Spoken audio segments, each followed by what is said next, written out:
Hello, everyone. Welcome to Secrets of Saltmarsh. This is our 5th edition D&D campaign of Ghosts of Saltmarsh with all of our lovely Patreons. Hello, everyone, and welcome. Hope you're having a great day, a great time. We're just going to go ahead and jump right into it. We're going to give a shout out to all of our Patreons. Without our Patreons, all of the cool one-shots and marathons that we run on this channel would not be possible. If you're interested in more information about what you can get for being a Patreon, you can check out that link there in the chat. And all the lovely people you see on the screen here are our Patreons as well. Thank you so much for all your support. We have a brand new YouTube. If you want to find episodes of Secrets of Saltmarsh, you can find them there, as well as our other large D&D shows. If you want to interact with this game, there's a couple of different ways you can do so. You can redeem blessings, which are an advantage die, to the player of your choice, including myself, for free, using channel points that you get for hanging out, lurking, chatting. Or, if you want to add an element of fate, you can draw from the deck of many. Every $10 gets you a card to the player of your choice. And I believe we already have one. It is for our brand new player. The deck giveth, the deck taketh. This is a rite of passage. Welcome. So excited to have you. All you have to do is tell me when to stop. Stop. Oh my god, amazing. Oh my god, this is so good. All right, so what happens is I will tell you what your card is and the effects of your card in the story when it makes most sense or when it's most dramatic. It can either be a boon or it could be a bane, and you won't know until we play it. So that's going to be really exciting. Thank you so much. That was a very, very good draw there. We're going to go ahead and jump right into it. Please tell me who you are, where we can find you, and tell me about your character. And we'll start with GeekDice. Hey folks, I'm GeekDice. You can find me here soon every single Wednesday because we're starting a new game on off weeks. Additionally, you can find me over in Greyhawk Tales on Sundays, where we're also playing in a Greyhawk game. So today I am playing KayBee. He is a Fenadiri, which is a type of a fae. He is an artificer and a wizard. A cute little guy, not even 3 feet tall, and extremely old with a white beard. He is so proud and happy to follow these heroes on a grand adventure. Hi. Excellent. Thank you so much. And next we have Zombie. Hello. Oh, I have the cameras in the wrong spot. Oh. Just act natural. All right, cool. Yes. Hi. I am Jacob. I am Zombie. I am Z. I'm whatever you like to call me. I am the clip master, lore keeper. I probably make too many clips. That's up to your own discretion. Today I will be playing Finn Carson. He's a ranger researcher who he's been sort of plagued with the undead and things like that throughout his whole backstory. And as of last session, we are heading to said cave with all kinds of undead. And the cool thing that happened to me last week was the fact that I have a new friend, and his name is Dwayne, and he's awesome. And I can't wait for you to be even more introduced to Mr. Dwayne Roxon. So Yeah. just like a little bit of proof and just like kind of owning up to like what happens, right? Like, you know, I'm just a person. I make mistakes. I've made a huge mistake introducing this magic item to the party. Don't grow attached to it. That's all I'm gonna say. Oh well, it's gonna be fine. It's fine. It's fine. You knew my one request, and it might be made this session. Who knows? But that's about it. Oh yeah. But I'm still gonna rub it in your face as long as it's here, though. Yep. Can you give a little description about Dwayne? Oh boy. He is, I guess, what was he, like a basketball-sized rock? I think, if we remember. It was a nice kind of like, it's not too giant of a boulder, but I mean, it's a good-sized rock. It's got sort of like a, I guess like a brown rope attached to it, and it's just got this magical glow to it. And I'll just, for the sake of it, I'll say the rock itself is that glows magic. And yeah, and you can just take it and swing it and destroy things. I actually destroyed the floor in our new hideout trying to practice with it. So now there's a nice crater in our floor. Yeah. Y'all, I remember being a rock and a string. That's all I remember. This is a literal boulder attached to a string, right? It's magically enchanted.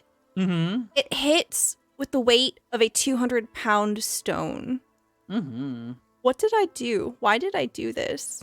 Why did I let this happen? It's not a boulder, it's a rock. Yes. Yeah. But awesome. Thank you so much. Next, we have GodfatherWraith. Hello. Yeah. I just want to say the size of her mistake is about the size of a boulder. So let me mute the stream because I forgot to and I can hear myself. All right. So yeah. Hi, I'm GodfatherWraith V_ESG. You can call me Godfather, Wraith, Tim, pretty much anything you want except late for the stream. So I'm playing Garen. He's a human rogue who's a bit conflicted right now, and I'm wondering where we'll end up with him. I look forward to the adventure. Yeah, why don't you tell us a little bit about why he's conflicted? Yeah. So there may or may not have been a draw from the deck of many things that caused him to forget a memory when he was young, that a memory from when he first joined the military that really set his path towards duty and honor. You know, and once that memory's gone, that drive to be honorable is kind of in question. Yeah. Awesome. Thank you so much. Yeah. And for the very first time, we have Endy. Please tell us about who you are, what you do, what you're up to, and don't worry about your character just now. We're going to do that narratively. But we want to know all about you. Okay.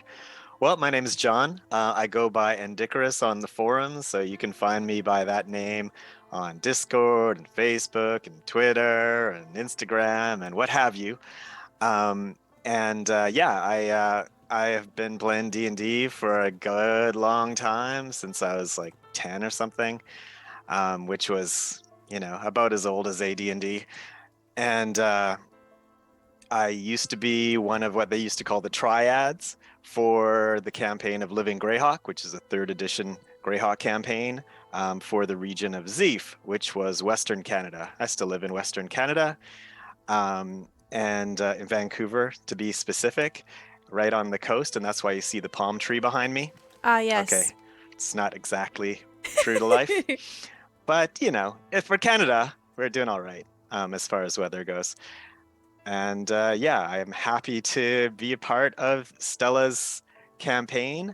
I joined her on Lord Gasumba's stream in the Grand Melee of Altamara, where she did much better than I did, of course. But we all had a great time there. And it's nice to be in a new stream where I get to play a character in front of a whole bunch of people. I'm so excited. It's going to be such good fun. I can't wait for everyone to meet your character. Everyone might see that we are missing someone from the table. There's a paragraph here. I'm going to pretend I'm Emma. I'm not as cute as Emma, but hi, I'm Emma, also known as Emma Panada. I'm not at the phone at the moment, but you can find me on Twitch and Twitter at Emma Panada. If you need to reach me in case of emergencies, please leave a message after the beep. Beep.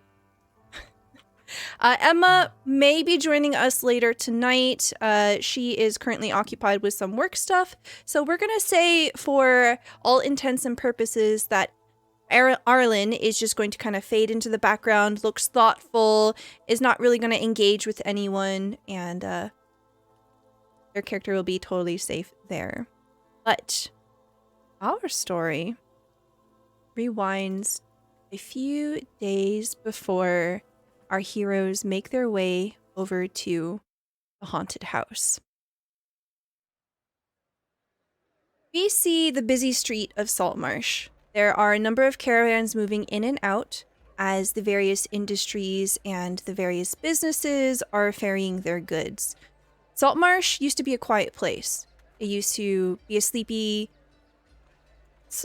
middle of nowhere, but with the Order of the King and the renewed interest in the mines just out of Saltmarsh, it has transformed. There are many, many strangers here. People come and go. And it is getting harder by the day for the locals to find any sort of peace, any sort of comfort. Their home almost is starting to feel like it's not home anymore. And we see someone beginning to make their way through the gate of Saltmarsh. And as they trudge on in, moving between various carts, what do we see? Who do we see? Please describe your character.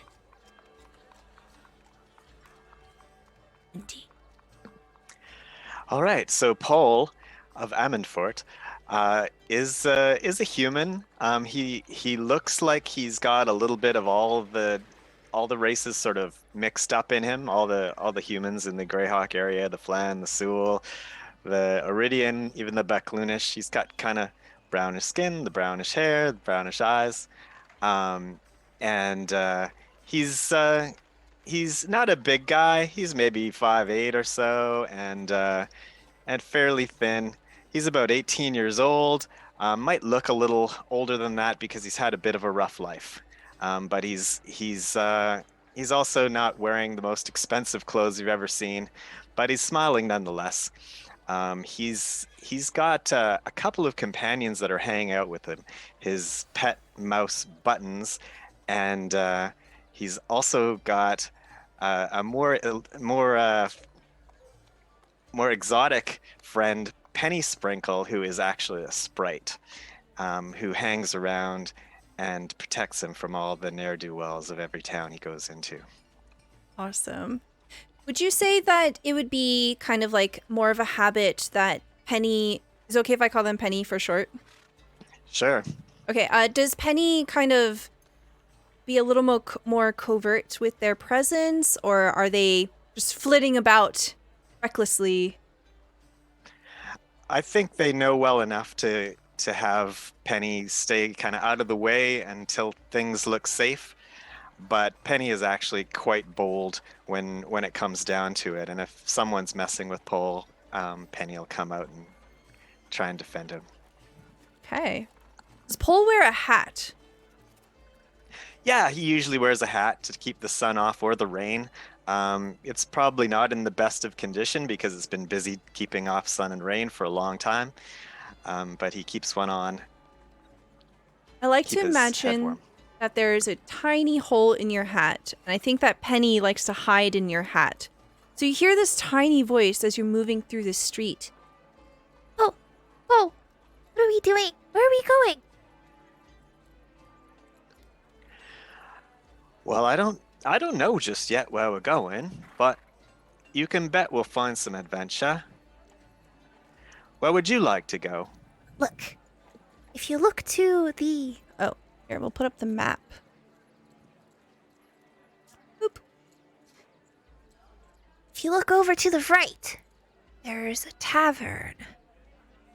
And as you're making your way through the gate of Saltmarsh here, you come upon a building to your left, and it is very clearly a barracks or a jail of some sort. It is a fortified structure. It is made of stone. Not too far off, opposite from it, is a large building. And it says very boldly, the Wicker Goat. A wicker goat? Well, I'd love to see something like that. Perhaps we'll go in and see if they have a pint for cheap. Excellent. I want some milk. All right, I'll ask you for some milk. I'll ask them for some milk for you.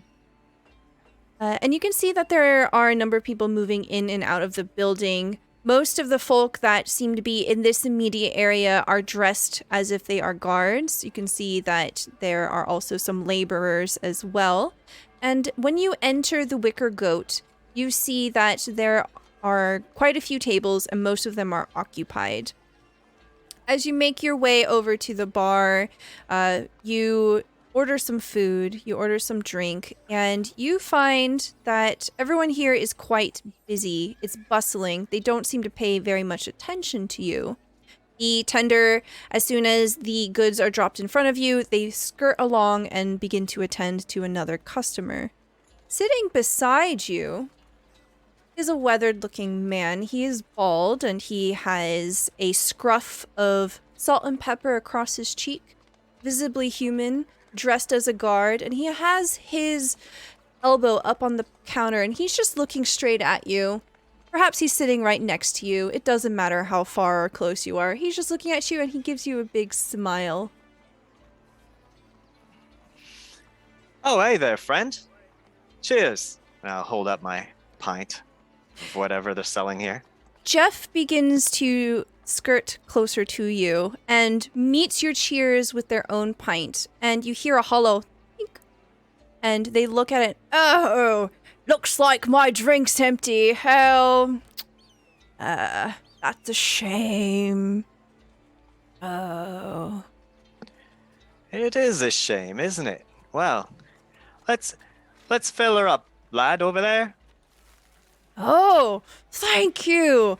You are mighty generous. And you can see very enthusiastically, Jeff leans forward over the bar and offers the empty cup to the attendant.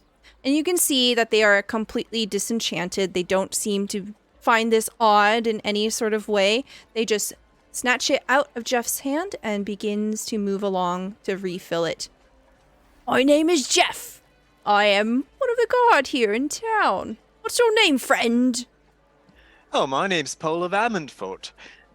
And you're a guard. Well, you must know everything that goes on. I'm sort of new in town, just got here, so maybe you can tell me a little bit over our pints about what's been happening in town. Absolutely, that would be my pleasure. I have accumulated a great wealth of knowledge and gossip. I have many, many, many friends here in Saltmarsh. Perhaps you'll meet them as you make your way through the village. Yes, and then the pints arrive, and Jeff begins to very heartily drain it. You can tell that this person is very good with drink, and it goes down just like water. Half of it's gone already as they put the mug down. What sort of business brought you here, if you don't mind me asking? Oh, well, you see, I'm an adventurer, right? So I'm looking for adventure. Oh, you might want to keep an eye out. You see, my best friend, Erlin Ruvolath, is the greatest adventurer in all of Saltmarsh. Well, I'd definitely like to meet them. Yes. Well, they happen to frequent here. She is a very formidable person to behold. I am certain you won't miss her. She has some friends. They are equally interesting. All have many, many tales, and they're very generous people. Perhaps you'll see them. Well, generosity is something I try to be as generous as I can, because people were once generous to me. Excellent. You know what I mean? Yes, I can see that, and just drains the cup again and looks at it. Not subtle whatsoever, just kind of like upends it, the tongue sticking out, the drops catching them. So you're going to be all right to have another one then, mate? Oh, absolutely. You know, the perfect way to down breakfast. Thank you so much. Yes, and they thrust the cup forward again. And I think it kind of begins to evolve into some small talk. What sort of things would you like to ask from Jeffrey? Well, I don't like to be, I don't like to be negative about anything, really. But, if there's any troubles around town that needs fixing and help with, that's the kind of thing I'm all about. Especially if there's, two sides that are arguing or maybe even fighting. I'm a great diplomat. The conversation begins to flow in the direction of, speaking of the Saltmarsh Council. Jeffrey begins to tell you of the two major factions here. You have the Loyalists, who put their bid in with the king. You have the Traditionalists, who are comprised mostly of the locals here, people that have spent their whole lives, people that are fishermen, people that have businesses here. And it seems that things are not quite as sweet and harmonious as people would want them to be. It seems that the two are at heads quite often here. And Jeff does tell you a little bit of information that is curious. He tells you about a third party that's beginning to gain some traction. Her name is Hannah Wrist. She actually owns the other tavern here in town, across the Shark Fin Bridge. It is known as the Snapping Line. The snapping line. Now, well, that doesn't sound very lucky. Oh. Yes. It would appear that some business is beginning to go down. Not very many people go to the Snapping Line. It is a very, very fine establishment, but you'll find that people frequent the Wicker Goat more often. Right. Well, you don't have to answer this question if it's out of line, but I mean, so there's these traditionalists, right? Yes. Right? And then there's the king, right? And you're a guard, right? So who Yes. pays your wages? Oh. Well, he leans back, gets comfortable, puts his boots on the counter. The tender walks by and pushes his boots off the counter, and he just kind of gives a mirthful laugh. You see, I've been in Saltmarsh my whole life. The king has instated Eleander Fireborn to be the new captain of the guard, so you could say that the king pays my wages. So you're loyal to the king then? Don't No. fight Dan that feeds and all that?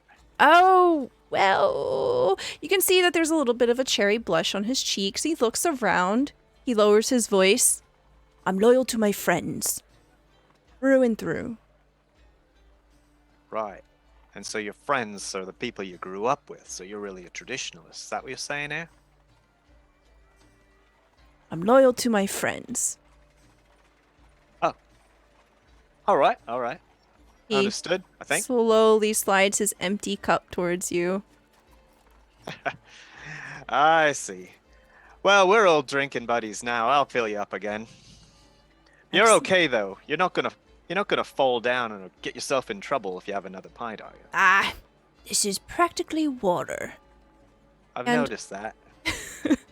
And we'll say that the scene begins to fade to black as he begins to tell you a little more about the traditionalists and the loyalists and a little bit of gossip here and there. He tells you about the dwarven guild that has come in and how they have been conscripted by the king.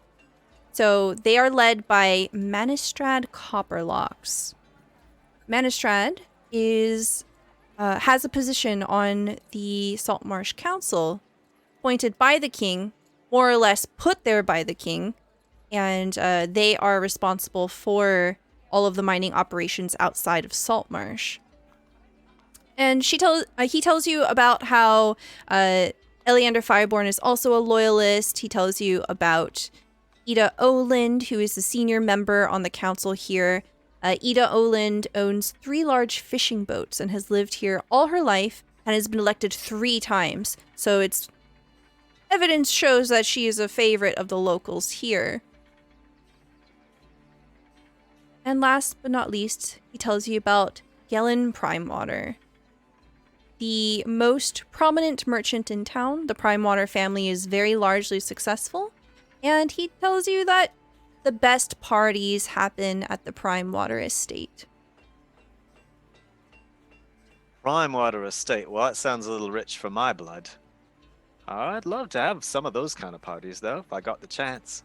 Oh, you know, you should definitely seek out Ireland and their friends. They are starting to gain some traction. They are garnering the attention of the council. If you're so interested in the politics here in Saltmarsh, I imagine getting in with that lot might be exactly what you need. Well, I'll take it under advisement. Do you know where they frequent this tavern you were saying, right? They do, but I'm sure they're off slaying monsters and rescuing damsels. Wait. Slaying monsters and rescuing damsels, well, that's the kind of... Well, I mean, I'm not big on the slaying part, but rescuing, now that's really good stuff. So maybe you can... Well, if you can point me in that direction, I'll just wander off and maybe meet him on the road. Yes. Perhaps you can try the Sharkfin Bridge. Sharkfin Bridge, all right. And that's to the west, is it? Yes, just where is it? follow the main street. You'll see the bridge. It's quite prominent. Oh, well, thank you very much then. Well, I'll Very settle up and be on my merry way. Thank you very much. It's good Thank to you, meet friend. It's nice to meet you too. I hope that we can see each other again soon. Sure thing, Jeff. Have a good one. Have a good one. And unfortunately, the rest of the day does not pan out in your favor. You do not happen to run into the party on this particular day. How would Pole spend his time, more or less, wandering around Saltmarsh for the first time, not quite seeing this group of adventurers that he might have been advised to? Well, I think the first thing that he would do would be to just kind of get the lay of the land. Where are the churches? Where are the markets? He's seen one of the taverns. He might pop by the other one. Yeah, in particular, if there's any place that takes care of the sick or needy, he'll stop in there and see if he can make a contribution. Absolutely. So you do get to hear about and see for yourself that there is a temple to Procan, god of tempests here. They certainly provide clerical services, so if you do want to help tend the needy, that is an option as well. And something that might draw your interest is the Sea Grove of Obad High here, that number 29. You find that there are a number of different trappers, a number of different adventurers that come through here, and they share various bits of information. They seem to be more focused on keeping everyone up to date about what's going on. You hear about something called the Dreadwood nearby, and that monsters come out of it sometimes, and they threaten the safety of Saltmarsh, and it's very important to keep an eye out. While you're there, you meet a suspiciously large frog that doesn't say anything, doesn't seem to do very much, but it keeps an eye on you the entire time you're there.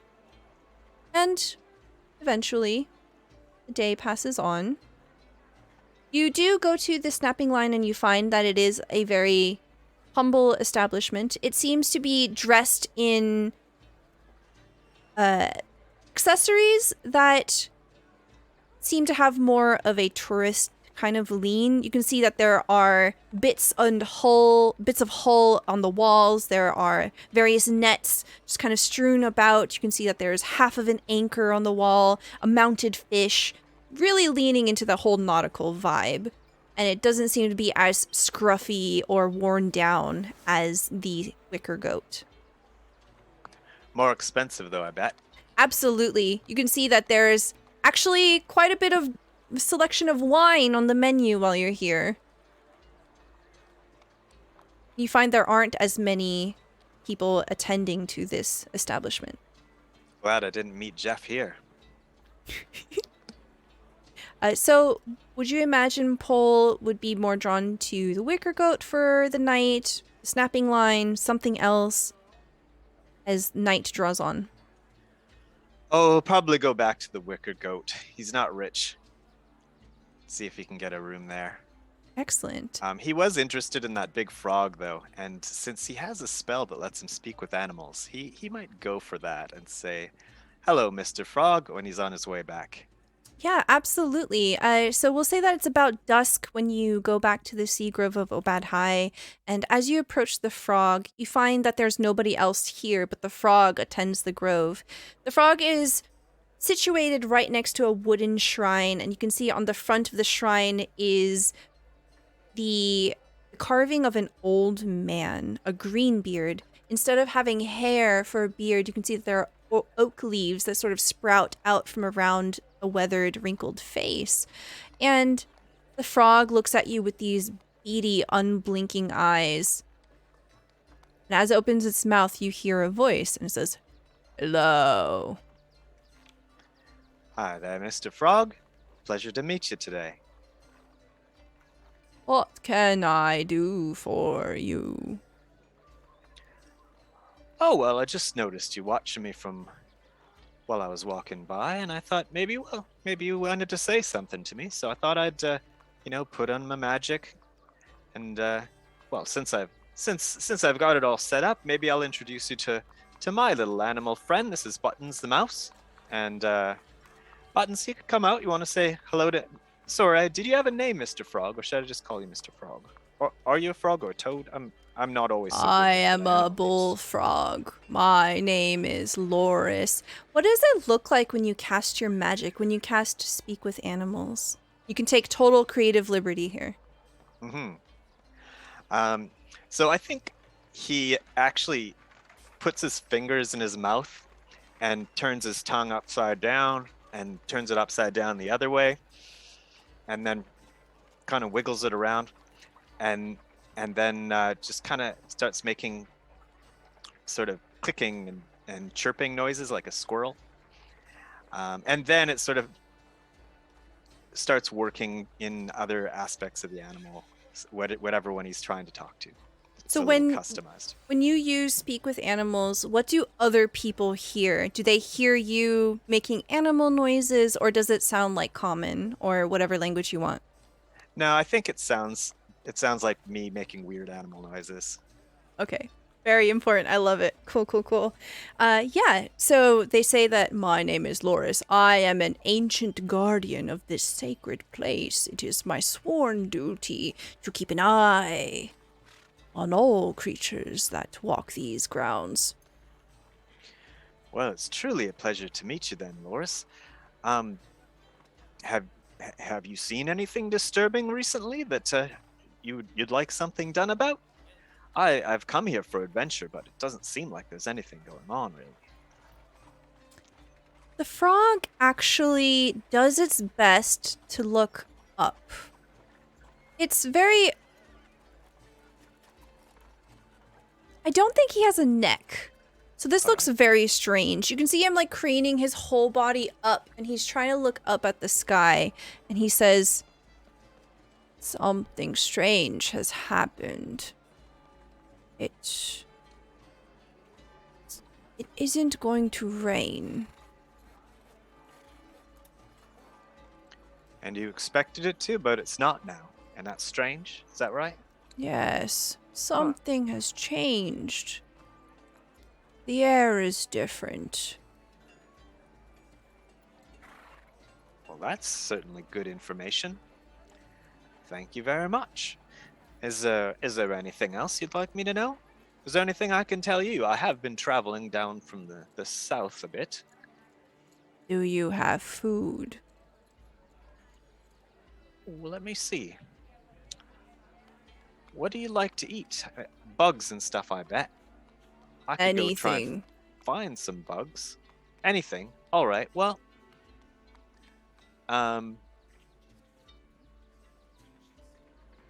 let's see. Don't actually have any rations on the character sheet. Okay. So I do have a spell component pouch, and there's often bugs in a spell component pouch. So I would grab maybe a bug if he would like to eat that. Yeah, as soon as you produce the bug, you see this welty, fleshy tongue just snaps it right out of your hand expertly. There's a little bit of slime left over, but it's easy to shake off. And Well, I won't shake it off until I've walked away from him, because that would be rude.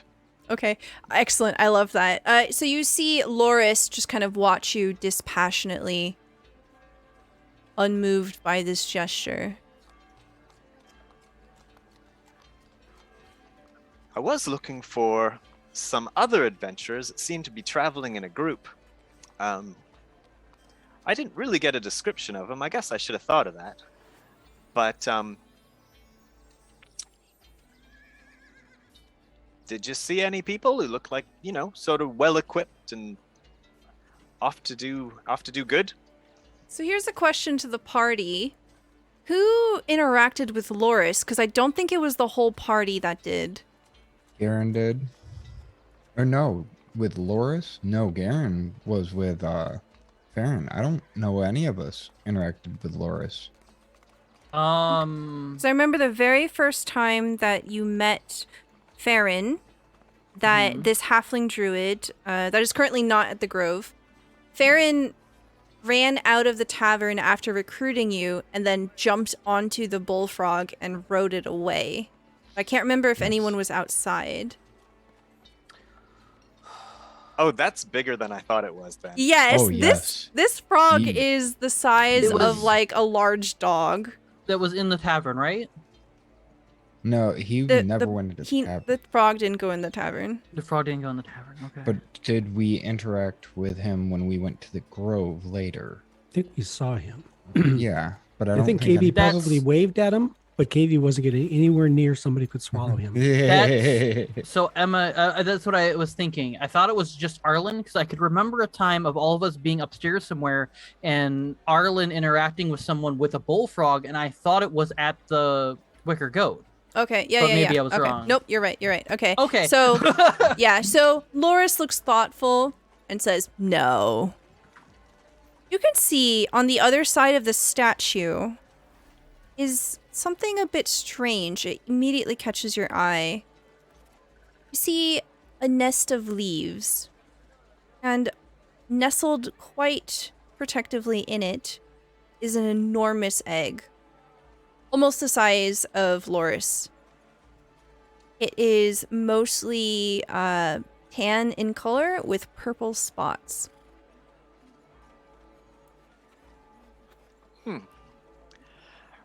Loris, Yes.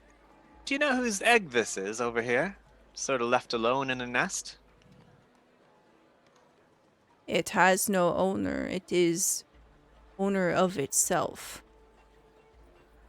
Well, that's unusual as far as I know. Most eggs come from some sort of animal and get in,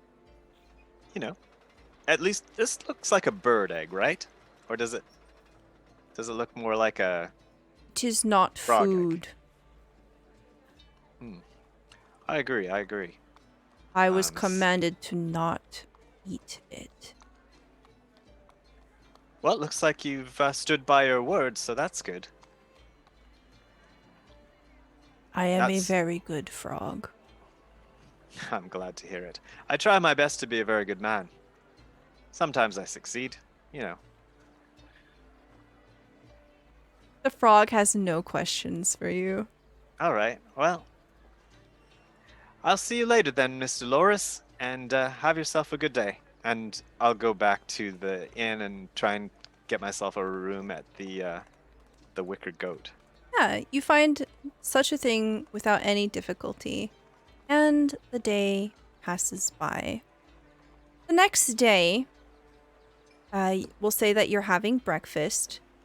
Camera follows you, and it doesn't quite focus in on the group of people that walk in and out.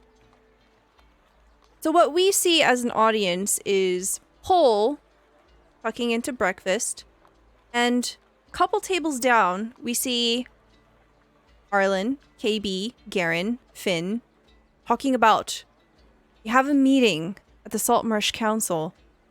How do we want to proceed with this? How do we feel about this? And they are deliberating. But Pole doesn't quite notice them. They disappear. Later they come back. And then they scatter for about 4 hours. And then they come back. And they make a decision that they're going to go to the haunted house. It's about 3 p.m. and they're leaving. And as they begin to leave, I would say as they're making their way down the road, Jeff comes up to you, Pole, and says, "Did you have any luck finding them?" Well, not so far, but I'll try him again. Jeff, have you seen him around? Oh, yes. They're on their way down the road. They're making their way towards, I think one of them said a house somewhere. Oh, house. All right. Well, thank you very much. So they just left? Sorry, Jeff. Bartender, can you set one up for Jeff? And I'll throw him a coin, and then I'll dash out of the tavern and try and see if there's any adventurer-looking people out in the street. Okay, excellent.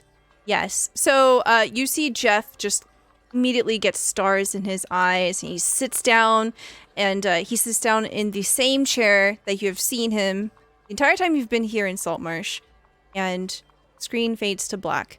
We have a little bit of a montage here as the party makes their way into the wilds of Saltmarsh, expertly led by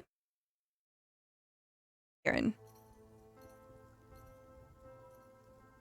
It's a bit of a silly scene here as we watch Pole struggling to catch up with the party, because otherwise it would not make any chronological sense. And I know that the logistics of this don't make any sense, but the party makes their way towards the haunted house.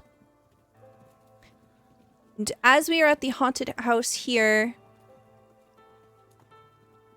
sometime deep in the night, our companions are beginning to bed down. Pole, you come up on a strange building.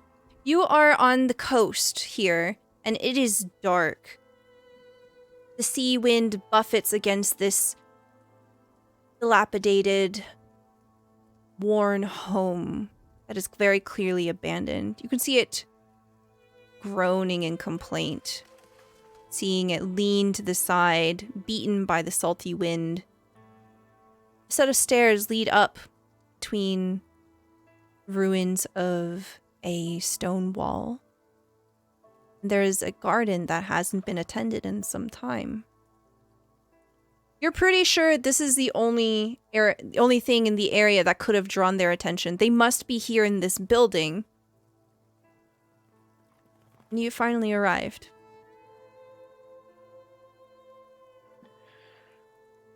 Whew, well, this is a fixer-upper, isn't it?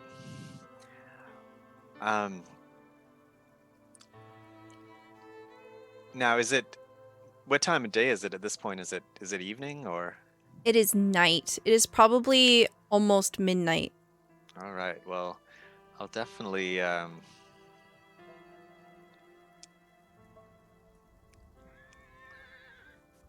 to get some light before I travel around in there.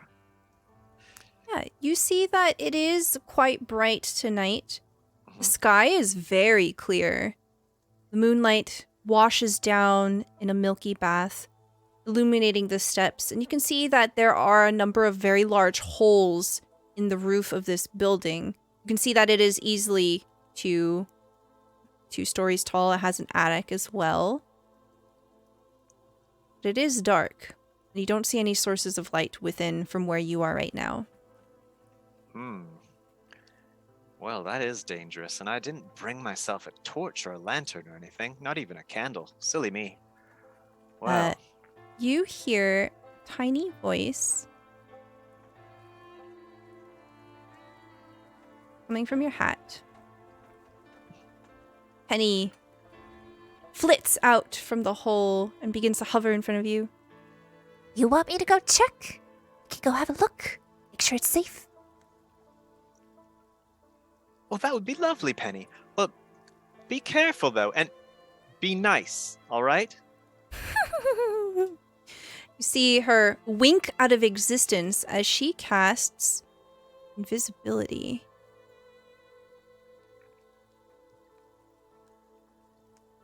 And you can hear a soft twinkling, almost like the rustling of flower petals. She whisks away, and then you cannot perceive her anymore.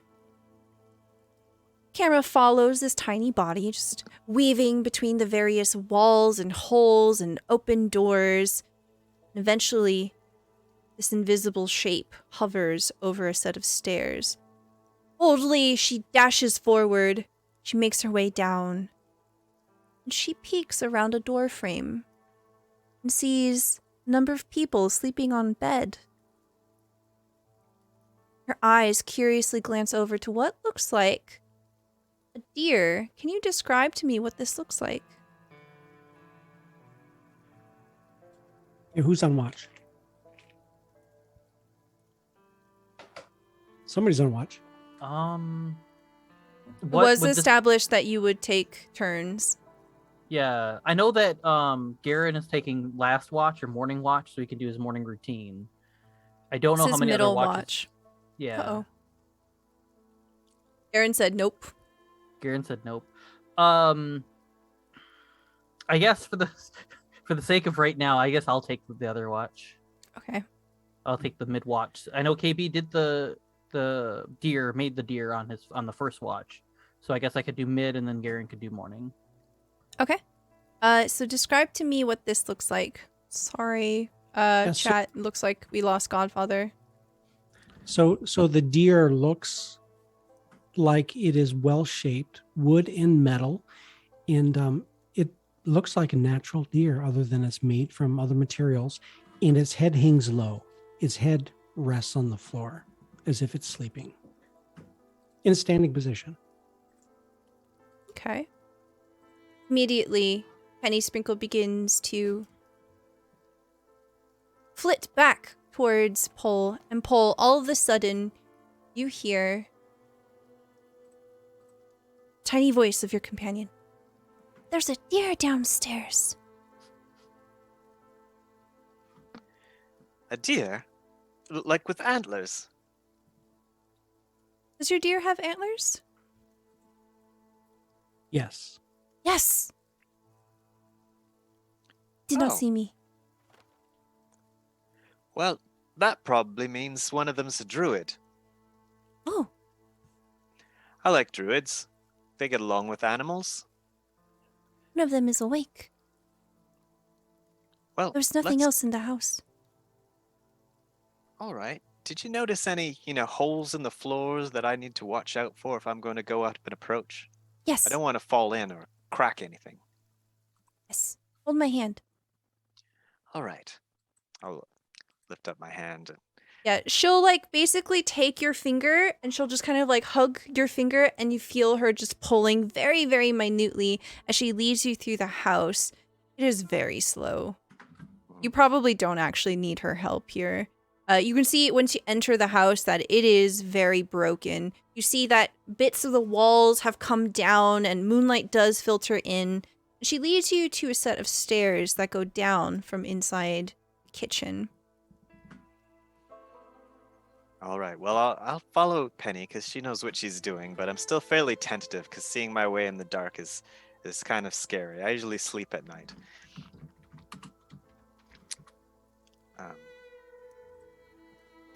Yeah, I'll cautiously move forward under the guidance of my lovely sprite. Okay. Do you want to try to be stealthy about this? No, not really. I don't want to surprise people who are on watch and get shot. Okay. So I'll ask Penny. Tell me when we're getting close so I can call out a hello. Okay. Sounds good. And it looks like we're having some technical difficulties. We're going to take a quick break here. So please join me in a 5-minute break. Grab some water, do some stretching, and we will be back here in just a second. Thank you for your patience. And we are back. Thank you so much for your patience. GodfatherWraith will be joining us back here in a little bit once he takes care of some things. But for now, you see... Well, Finn, go ahead and roll me a perception check. Whoa, perception. Roll the right one this time. Hooray. Excellent. Okay, with the 19, you can hear, as you're on your watch, a number of footsteps coming down the stairs. So let me actually bring all of us to the appropriate map here. Yeah. So, in the scenario we're in right now, I'm awake, KB sleeping, Garen sleeping, Arlen sleeping. Yeah, we're going to go ahead and say that everyone is sleeping. And then Pole is here. And Penny is here. Okay. So, as Finn is sitting there admiring this giant, like, deer, wondering, KB can just do wonders, can't he? He hears these footsteps, and I'm like, what is that? And he'll sort of not pull out the Great Club, but kind of have the Great Club at the ready. Hmm. And So as then- you're listening to these footsteps, it doesn't sound like the drumming run of someone who's gonna like charge you. It doesn't sound like someone trying to be like sneaky, quiet. It's just normal, a normal pace. Perhaps someone trying to announce themselves. Okay, and then I guess he'll just go. I guess he'll he doesn't want to alert everybody else, so he's can I tell what direction it's coming from? Yeah, it's coming from the north. You know that there is a door there, and Okay. that is one of the ways down. Okay, then I will slowly or sneakily, I guess, try to the best I can to go to the door and go out the door, so I'm not waking everybody else up by trying to alert and figure out what's going on. So do you want to open this door like carefully, quietly, or are you just opening it? No, I'm gonna try and not to disturb everybody. Okay. Go ahead and roll me stealth, and Pole, can I get you to roll perception? Okay. You rolled a 20 for your stealth and a nat 1 to a 3 for perception. Very good. Okay, so Finn, you are very quietly opening this door, and I'll say that because of the nat 1 there from John, that you get to see him first before he sees you. And what you see is a young human man coming down the stairs without any sort of subtlety, and they are being led by what looks like a very tiny fey creature by the finger.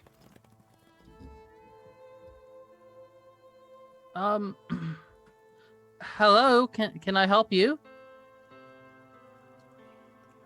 Oh, hello. Hello. I didn't see you there. It's hard to Oh. see. It's kind of dark. My Yeah. name's Pole of Amundfort. Are you, Arlen? No, I am not Arlen. My name is Finn Carson. How do you know our names? How did you get here, if I may ask? Well, I made a friend in the pub named Jeff, and he told me that there were some adventurers going out and doing some good works. Oh, And I Jeff. thought I'd like to help out with that if I could. And he told me he went off down the road up to some house, and I guess this is the house. So I thought I'd come Yes. and see. Yes. Hope you it's don't a- mind. Oh, I suppose not. So what brought you here? Just looking for adventure, or was there some other like sort of thing going on? And I'm talking normal. I should be talking quiet. You can noticeably tell that I'm kind of being quieter.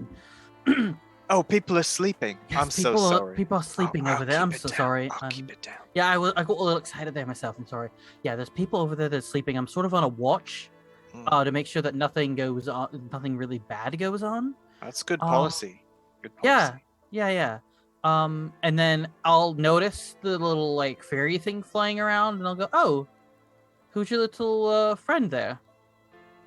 Oh, this is Penny Sprinkle. Oh, my best friend.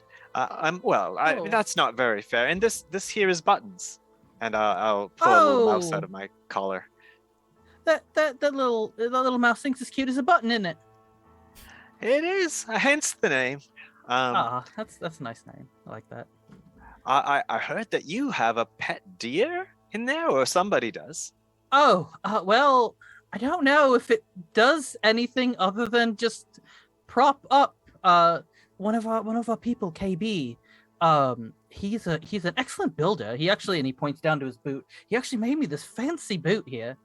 So describe to us what one boot looks like and what the other boot looks like. Oh, let me see if I can remember this. I know what the one does. The one just looks like a typical adventuring boot. And I don't know if we described which is which, so we'll just say the left boot is the normal and the right boot's the fancy one. So the left boot looks like just your normal adventuring sort of boot. It's kind of black-ish. It's just plain. It's just like black brownish. It's just a typical one. The other one has got this fancy leather too. What was the leather? Was it like a hide? It wasn't a hide. It's a very supple and soft, thick leather. Goes knee high. It's a knee high boot. Yeah. You look at the boot and you think, man, that'd be great on a saddle. and then the toe of the boot comes down into a little curl, like a fey boot would, a little curl. And on the instep, there's a sewn in stitchery is a green flower, stemmed flower with pink petals.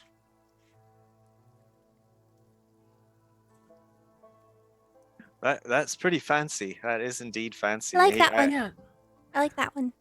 Do. It's a really good boot. He did a really good job. I had it's a whole story. I can tell you later. All right, my shoes are made out of wood and bits of string. They're a little worse for wear, I'd say, but they get me to where I want to go. Yes. Quite. Well, we do have more beds here. God, I don't. Oh. You seem well enough. You met Jeffrey. All right. Likes his pints, don't he? Oh, quite. Him and Arlen have become quite close, and part of it, I think, is because he fetches him a lot of drinks. But that's another story. God. Penny begins to pull on your finger and says, I want to show you the deer. I want to show you the deer. Oh, Wait, yeah, well, it's not our deer. This gentleman has to tell us when it's okay. All right, Penny? Oh. Yeah. Well, I suppose I could let you in. Two things though. Like I said, number one, everyone's kind of sleeping, so it's whatever. Number two, be careful where you step. I recently got me a giant magical rock, and I've sort of made a crater on the floor by accident trying to use it. I'm not used to magical items, so I deeply apologize. So just be careful where you step, and you can go ahead and be let in. Is the room the way that we see it now? Is it lit up at all, or is it just completely dark? Because I know I have dark vision, but I think it would make sense that the group of you would have set up some lights because you have rested here for a number of hours and you're planning on staying here for the rest of the night. You want to make it comfortable, and it makes sense for you to have vision. So we'll say that one of you has set up the lantern that you own that you took from the other room here. So as you wander into this room, you see that it seems to be a makeshift barracks. You see that there is a long table here in the center of the room, a number of chairs askew. There is a small crater here right as you step into it. And you see that there are a number of people sleeping. And I think I'll take this moment, while people are not talking, to let Godfather in real quick. One sec. oh, yep. Okay. So, as the group of you make your way in, Penny immediately flits on over towards this ear-like creature. And you see that there are a number of people sleeping here. Yep. So, like I said, there's a couple of people sleeping. The long and the short of it is that we came here and we investigated this house. It was said to be haunted. There was a couple of bad people that were here, sort of thieves and such. Not really any ghosts per se, but just some. Although there was it looked like some undead, at least animated skeletons. and we've kind of eradicated it out, and we've sort of made this a makeshift hideout, sort of a secondary base of operations almost. And we're heading out.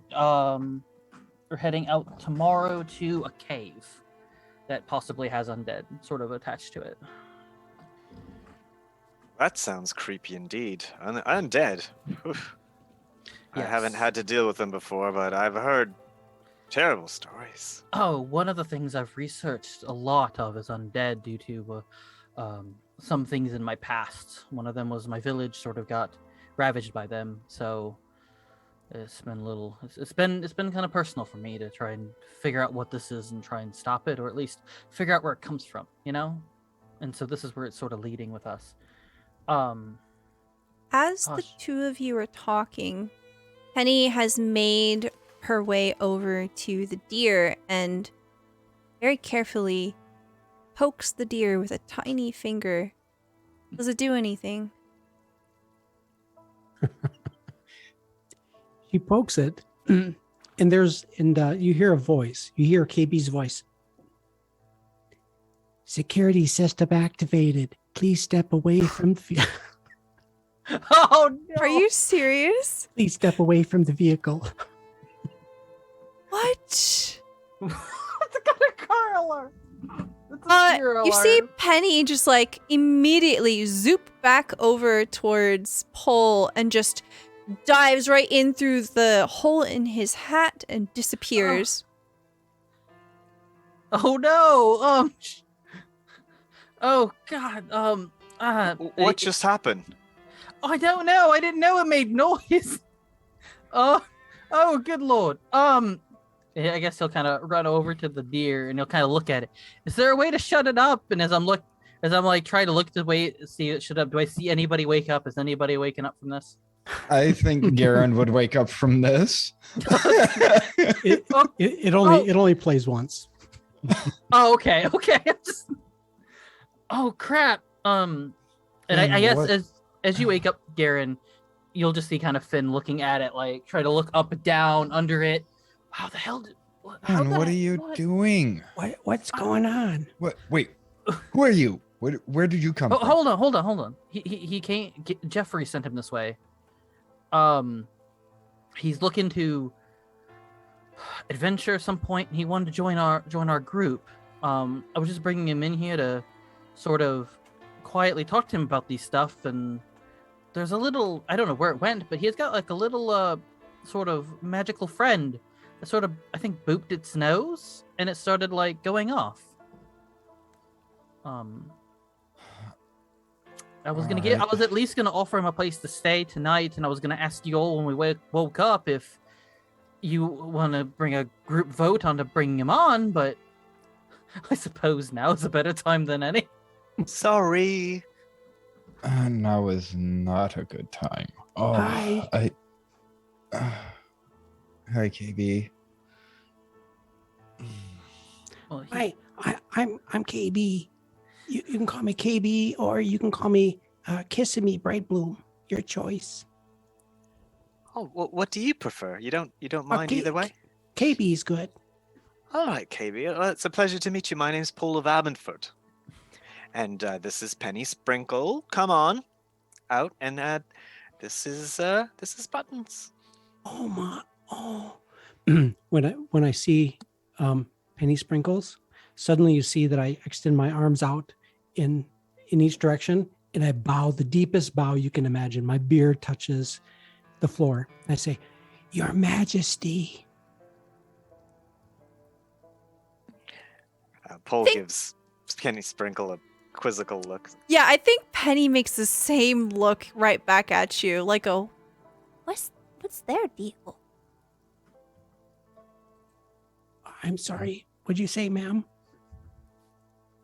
I said, very tiny voice, like yelling, right? The tiniest yell. I said, what's your deal? Well, last time I met somebody like you, they were royals, you know, higher echelon fae. Pole, you see a mischievous look take Penny's face. Oh no.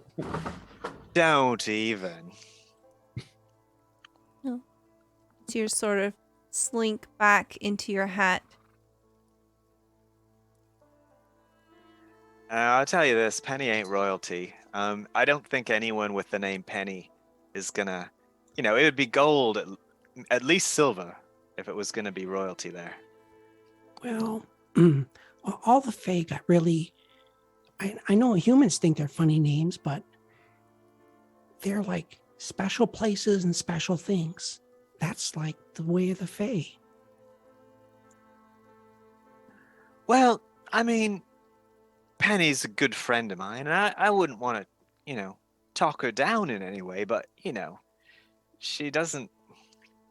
Well, I mean, she hasn't got those what I would call the finer graces. I mean, not that I would know much, but I don't figure she's been up around the royalty. I don't know. I think you feel the tiniest flick against the top of your head. It doesn't hurt. You feel like, Any friend of Penny's is a friend of mine. Just, have you eaten? Are you hungry? Well, I haven't eaten since I left the village. I am a bit hungry. And so is Buttons and probably Penny too. She So can I get run over and I start beating the dust off one of the beds, start knocking it off and cleaning up the bed, organizing it. excellent.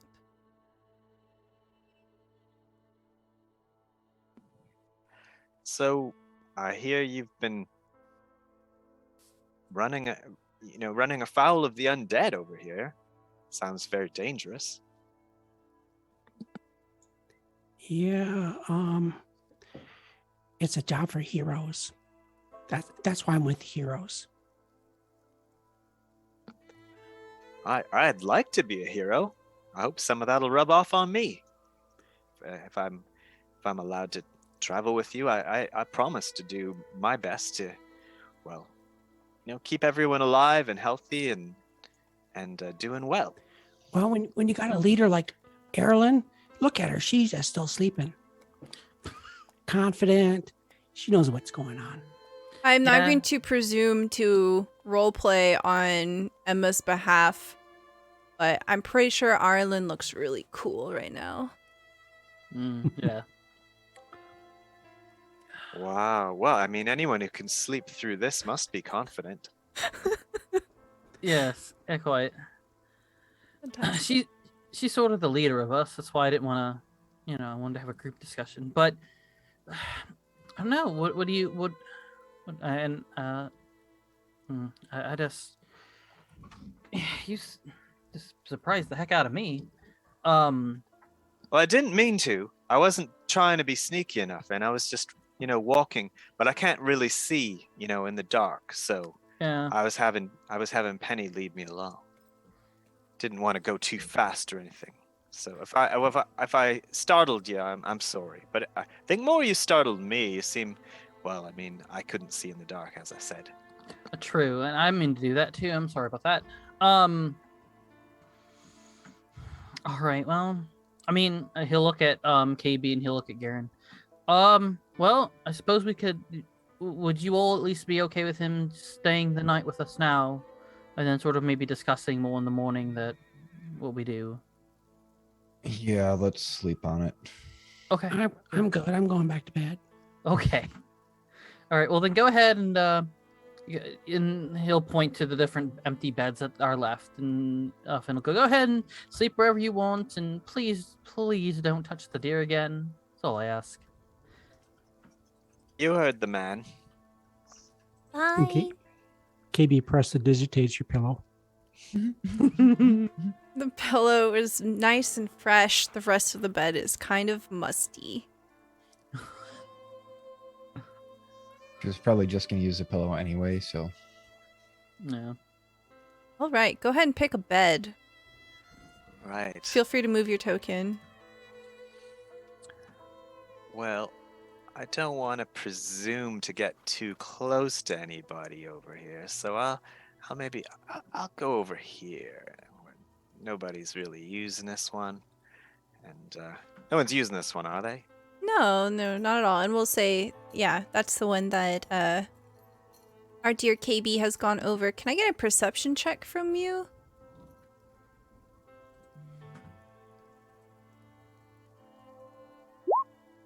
Okay, 16. Very nice. You can see that the area around here seems to have been kind of scoured through as the adventurers had gone through, making sure that they found every coin, turned over every bed.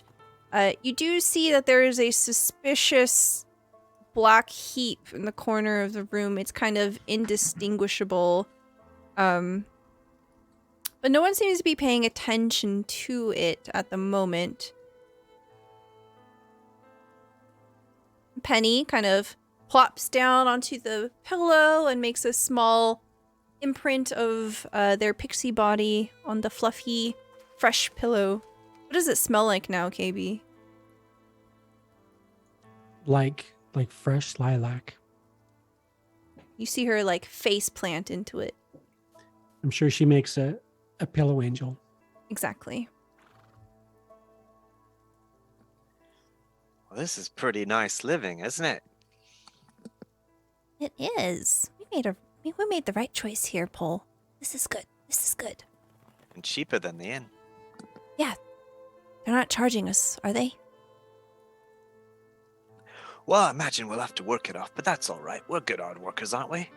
We are. We are. She looks suspiciously at the deer, and then she clonks out and goes to sleep. And you hear the tiniest snores right up in your ear. Yeah, Paul doesn't stay awake for much longer. He's been on his feet all day. All right. And we'll say that it makes sense for Garen to take on the last watch. Because by now, it's probably after midnight, and you'll finish the rest of your long rest. So if anybody has anything expended, you essentially regain all of your spell slots, all of your health points as we finish our long rest here. And morning comes.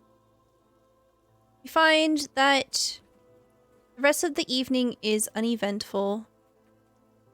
The house periodically through the night does groan and complaint. You can hear the wood shifting above you. Hear the skittering of some creature, occasionally moving between the floorboards. But uneventful, nonetheless. As a new day begins, what is everyone doing? We'll say that Arlen is pretty much just tending to her stuff, so we'll just minimize engaging with her character. KayBee's making breakfast. In breakfast today, you see KayBee repeatedly looks up from his little cook pot out over towards Arlen. He keeps glancing at her. And the odors are a little bit different today. He's got a couple things in the pot and in the little pan. He's alternating between the two, and it definitely smells like fish. There is an octopus stew, and there's fried fish and fried fish eggs. He's making sandwiches, and he's got these cups that he's scooping this soup, this octopus stew into these cups for everybody. He's looking around. He's licking his lips, and he's looking around, and he sees Garen looking, and he says, "Yeah, I got some new spices in town. I think this is going to be good." I was gonna ask if there was blue pepper in it. I think as you're cooking, Penny will flit over and kind of hover above your head. She says, "It stinks in here." So I try Sylvan on her. Try to speak Sylvan on her. When she comes over, I bow again, and I bow in respect, and I try to engage her in some small talk. And I don't know if Paul knows any of the Sylvan tongue. I assume that she does, but I asked her where she's from. Okay. So as you begin to speak in Sylvan, Penny also switches to Sylvan, and she is fluent in it. So, what part of the world are you from, Your Majesty? I am going to say we're going to montage this conversation because Okay. I need to talk to you, John, about this. I don't want to presume anything. But more or less, what happens, the vibe of the conversation is that Penny is very sassy. She probably doesn't answer right, like directly. She's going to be a little cryptic about it. And she keeps talking about how the fish stinks. She It'll says, be okay. she says, do you have any bread? Yeah, we got bread. Got carrots. Got cabbage. There's cookies over there in the corner in my bag. Don't tell Finn. He really likes those cookies. He'll eat them all. He won't even think about it. After confirming you have bread, she zips over to Pole and says, there's bread. Oh, hi, KayBee. Thank you for the blessing of your fish soup. I don't really eat fish or any animals at all, but I would love to share in some of your bread, and I could pay for it. Oh, you don't need to pay. Never. No. Food's for sharing. Yeah, I'm sorry. I didn't know that you don't eat animals. Oh, I know it's weird. Don't worry. It's not. I My didn't wife tell was you. like that too. Yeah, that's good. All right. Well, thank you. Then I'll have some of that bread. And his stomach is just very noisy about this. He probably hasn't eaten anything but his breakfast yesterday. So I think if you dig into KayBee's pack, you'll find a lot of different stuff in there. And later you'll find that KayBee's trying to satisfy quite a few different palates. That's really good bread. Thank you. Garen is kind of observing Pole. There is one feature he's waiting for him to notice. What's that? The Black Mound. Oh, The well, Black it doesn't. Mount. It seems like no one's paying attention to it right now. There's bread. Hunger is being sated. It smells delectable in here. Is there anything else that anyone wants to do before we move on? Well, I'll bite. What's that? I'll point at the Black Mound. Oh, don't mind him. We just need to clean that up at some point. Is that, deer poop? No, it was one of the original squatters of this house. Finn will walk up and grab a bowl of octopus stew, and he's never had it before, and he'll kind of overhear this conversation, and he'll point over and go, "Oh, that's our door ornament." Yeah. And he'll keep eating. Yeah, Garen is shoveling. He's as usual for Garen. This isn't bad. This is a good job, KayBee. This isn't bad. Never had octopus before. I like the spice. Definitely like it better when I'm eating it, not in my eyes. Well, you shouldn't have ate a whole spice. That was your fault.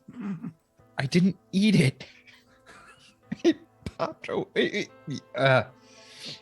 I definitely don't recommend blue spice in your eyes, by the way, Paul.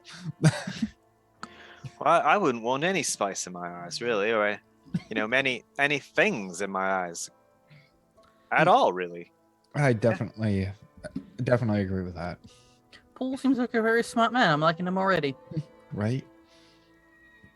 I try to be. I don't know. There's a lot of things out there that I don't understand, but I hope to find someone who can tell me the truth about him and leave it at that. I'm a pretty good judge of character. You seem like a nice enough lot. Yes. We'll try to be. Alrighty, so as sort of we get together, and I guess I'll just be like, okay, KayBee and Garen, can I talk to you guys just for a second real quick? And then we'll kind of separate from Pole, and I'm like, well, kind of in a quieter voice, well, what do you guys think? Should we just kind of let him? I don't see a problem with him joining us. He's very well spoken. Yeah. I mean, no offense to Jeffrey, but he's a drunkard. I don't think he's that great of a judge of character. No. But, his Pole seems okay. We'll just have to keep an eye on him for a bit. Yeah, no, yeah. I'm good with that. Yeah. So, will he come along with us to the cave then? We good with that? Is he a hero Yeah. too? He's trying to be. Oh, that's He- good. Yeah, he said to me last night. He said that he's trying to go on adventures to try and be a hero and try to, get some of that, adventuring life out. He's also very new to the adventuring aspect, kind of like how I am. So we share that bond a little bit. But if we're all agreed, then yeah. And then Yeah, I'll well, I guess I'll call Paul over. But Paul, come here for a second. Oh, all right. So when you turn around to see Paul after your little conversation, you see that he's actually pulled out this. It looks like a lamp, Huh. but it's got a clockwork canary in it, and it sort of spins around and opens its mouth as he winds it and lets it play. Oh, isn't that awesome? That's really cool. Oh Um, yeah, uh, no mishmade. Oh. So talked it over with the group. Everyone seems to be okay with this. So if you'd like to join us, we're going to be heading from here because this is about halfway between where our stay at the Wicker Goat is and where the Dwarven Mines are. So that's why we kind of made a base here.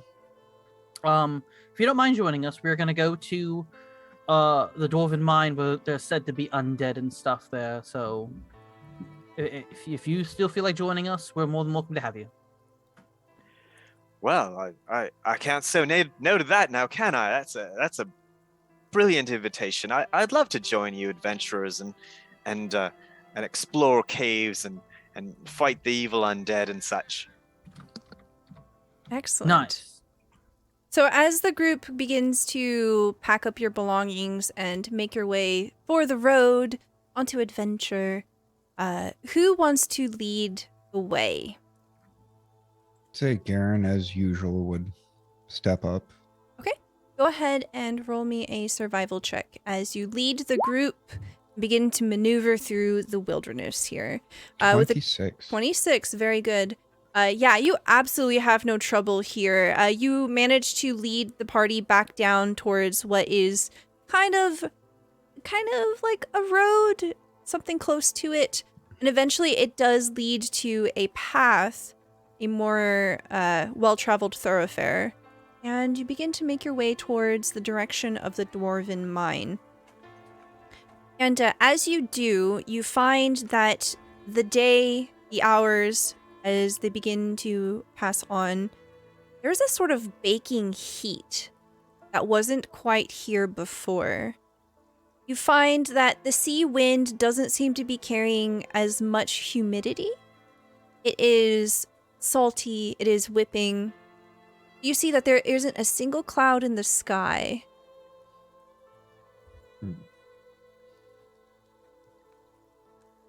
Beautiful day, isn't it? Can taste the air. Weather's been behaving strangely lately. Yeah. Ev, that frog told me it would. I look at the Frog. clouds and I consider everything that we take in. What does my knowledge tell me? Is this storm coming? Go ahead and roll me a nature check or an investigation check. I'll give you different information. Okay, Nature. 16 nature. So you are quite accustomed to the outdoors. You try to get a sense of what's going on around you. It doesn't seem like there's any sign of a storm coming. And you do make note that the entire time you've been here in the Saltmarsh region, things have been pretty wet. Either a dampness in the air, a humidity that just weighs down on you. There's a quality to every breath you take that seems to be a bit dry now. This is good adventuring weather, I think. Onward, march. Yeah, and I think actually the group does make quite good time here. Most of your adventuring has been on like semi-damp, mud, right? And uneven ground.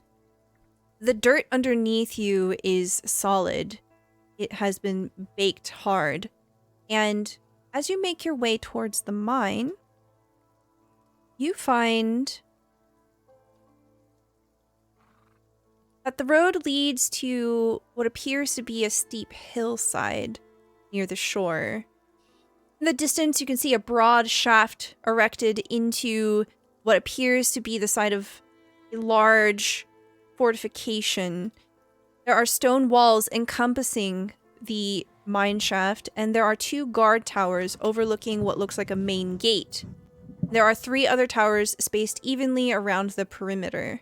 You can see what appears to be the tops of buildings, roofs of some structures. You can't quite make them out from your distance. See that there is a main road that leads straight up towards it, and then there is an off-road that heads over towards the northeast. Garen, you think that's the place we're supposed to go? I mean, did we have a I map? think so.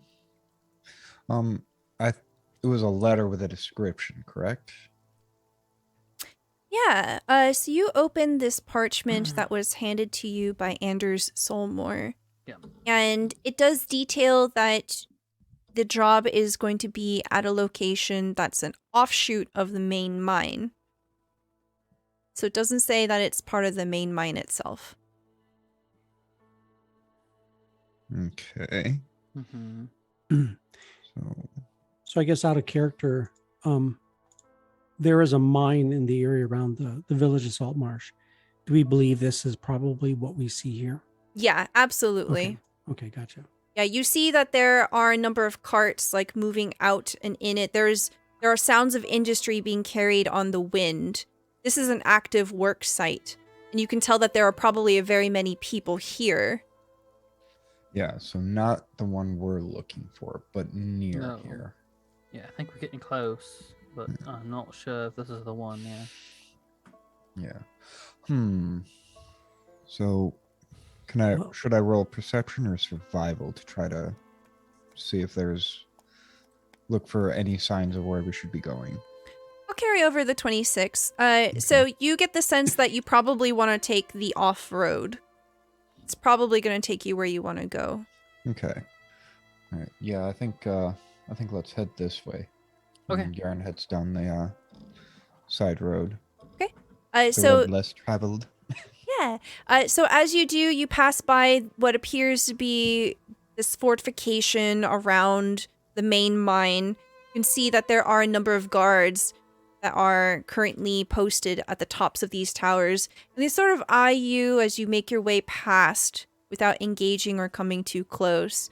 They don't sound anything. They just watch from a distance. You make your way into... Yes? Oh, wait, waving at them? Okay. So you begin to make your way into a little bit of a more forested area. You are maneuvering away from the coast. And as you do, you find that eventually you come up to a series of cliffs. They are rocky hills that have been sundered by various weather ailments. And you find what appears to be a site long abandoned. There are a number of crates nearby. You can see that there is an old shack that has mostly broken up. You can see that there is a mine shaft without a door. Well, this is looking more like what we're looking for. Garen's. It does a little bit, yeah. I think Garen would motion everyone to kind of, lower his hand down, like be quiet, and try to stealth up. With a stealth of Absolutely. 26. Wow, Very yeah. good. 26 stealth for Garen. Should we also try and stealth? If you want. I'll be right behind him. Okay. 19. It's amazing that you keep rolling really high with stealth. You have heavy armor on. Yeah. Right. Okay, 7 for KayBee and a 22 for Pole, 19 for Finn. KayBee, you aren't quite as quiet and nimble as you typically are. What's got you distracted? What happens? So I've got this disassembled deer in my backpack, and its legs are sticking out. And sometimes it's kind of awkward, and the whole weight shifts to one side, and I halfway fall over. It just makes a huge rattle. Okay. Yeah, so as a group, you do move rather quietly. Even with the noise coming from your backpack, it doesn't seem to disturb anything in the immediate area. And you make your way up to the mineshaft, no problem. You can see that it is completely dark inside. There are no sources of light within.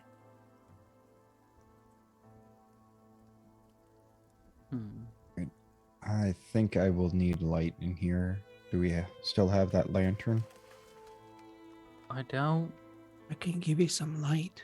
That would be appreciated. Where do you want me to put it? Bring up my tools. You get this funny looking tool. It looks like a wand with a wrench on one end. And I'm kind of like holding in front of me. Where do you want me to put it? Can you put it on my bow? Okay. And I touch your bow with it, and I run the tool up and down. And now your bow glows. I think it's a short range.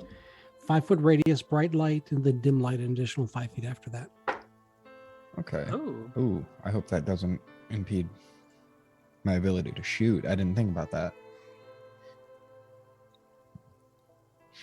All right. So not quite as strong as a torch. Right. But Garen doesn't have to sacrifice his bow to hold a torch, so he likes it. That's always good, yeah. Excellent. KayBee, and I'm sorry, this is totally my fault.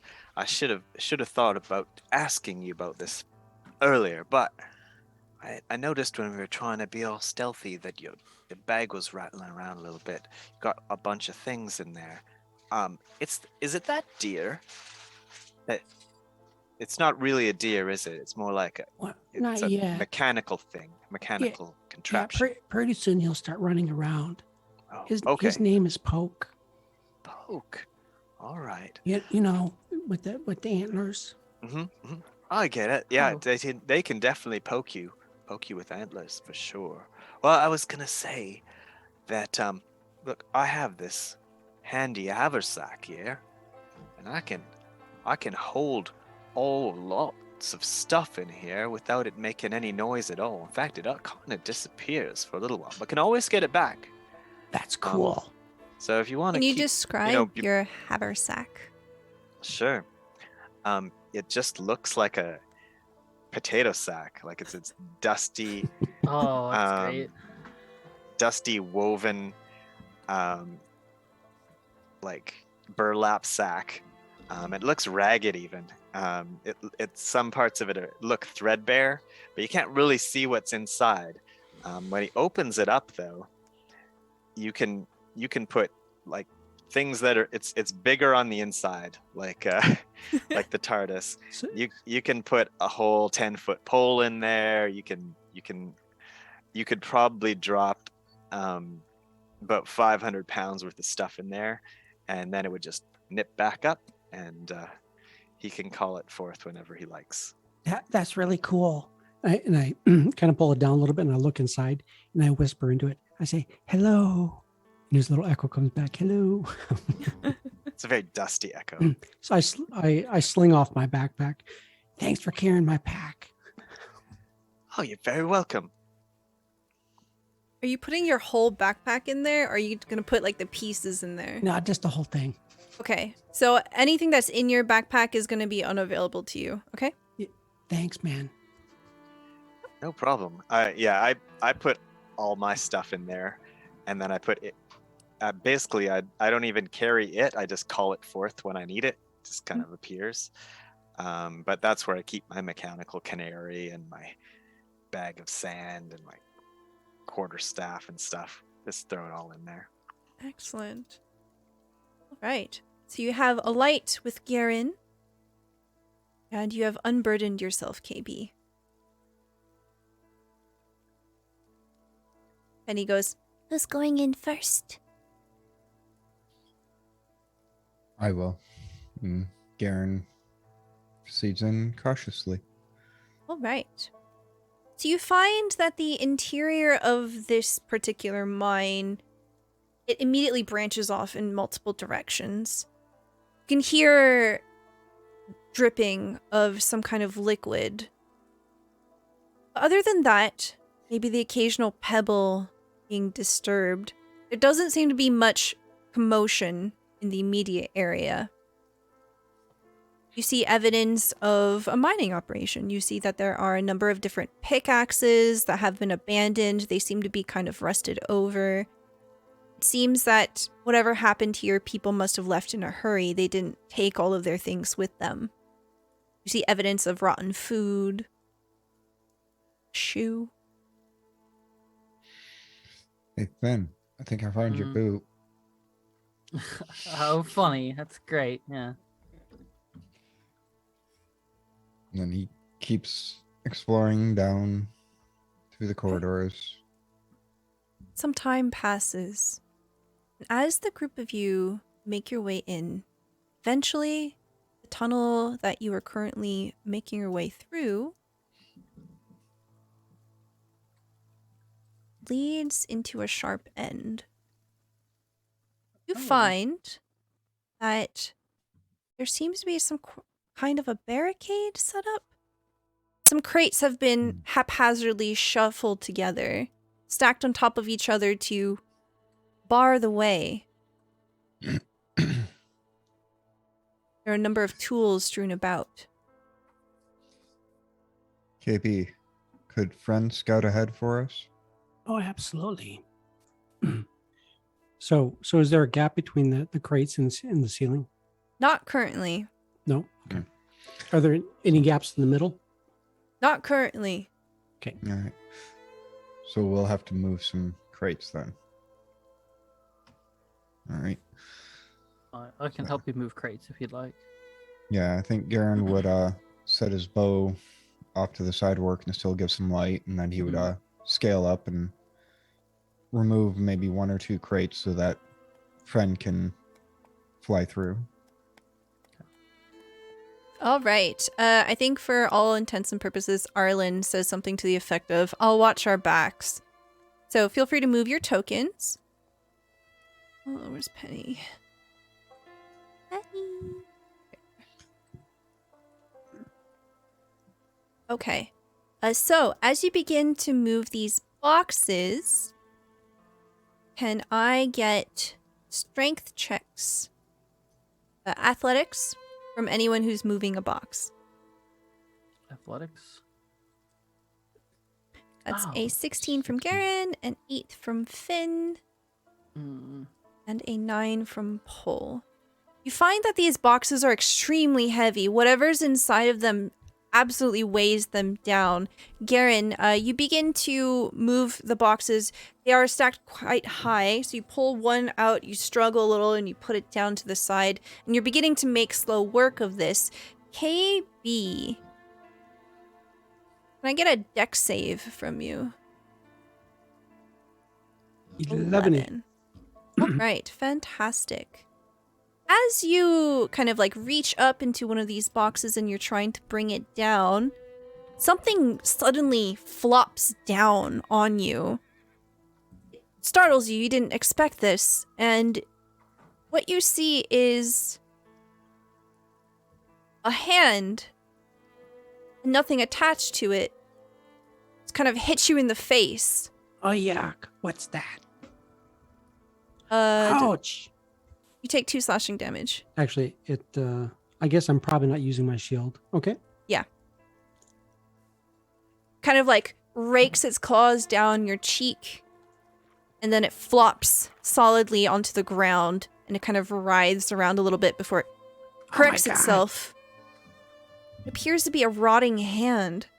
That's disgusting. I'm gonna yank out my sword and whack at it. Okay. Go ahead and roll me an attack. Die. Well, Go, maybe die! And it maybe- it skitters off to the side. Somebody get that thing. What? What was that? It's a hand. Finn, you see something moving away from KayBee and it begins to kind of skitter towards you. It looks like a dead hand, but it's moving by itself. Oh, it's the thing. And he'll go ahead and, you know what? In this particular case, it's just a hand. Can I just go ahead and use my great club? Yeah, And go ahead. swat I it? was like, oh my god, please. No, I'm gonna Okay. hold off. I'm holding off on that. Yeah. Okay, yeah. All right. Yeah, Yeah. absolutely, that hits. Hit the great club button. And squish. You hear Haha. this like meaty, just bloodied sound as it gets mashed into the ground. It sort of like slops apart. You can tell that it doesn't have very good structure or integrity to it. As you bring your great club back, there's a smear of some gray-green blood on the side of your weapon. And you see a flattened hand right here. What is that? Is that like part of a zombie or something? I think that is. And you kind of see Finn get a little bit of a smile on his face. Yeah, I think it is. I think we're getting near them. Except this one's just an arm and it's animated, and I've never seen one with the arm just working without the rest of the body. Huh. You're right, though. It's dangerous in here. I'm gonna. Mhm. And Paul pulls out his haversack and pulls his quarterstaff out of it. Puts Okay. it back away. Yes, we should probably, anyone who's got any kind of weapons, should probably get them ready. Who knows what's Alright. behind these boxes? Is there space now to send the familiar through? Yeah, so as you do, friend swoops in through the hole that's been made, And disappears as friend into the dark. does, I lose my senses as I look through the owl's eyes. Okay. So I'm just gonna go ahead and reveal the whole thing, but please keep in mind your characters don't know this. And as I see things, I'm going to call them out to tell my friends. Okay. So while I've lost my own vision, I can still speak. All right. So the group of you only see this hole. It's still very dark for you. But as Friend begins to swoop through the cavern, Friend sees a number of dark shapes, humans, all just standing there. Friend weaves and bobs between various rock formations and finds that if they go a little too close to one of these people, they begin to move. They were just standing there up until this moment. They begin to shuffle around very, very slowly.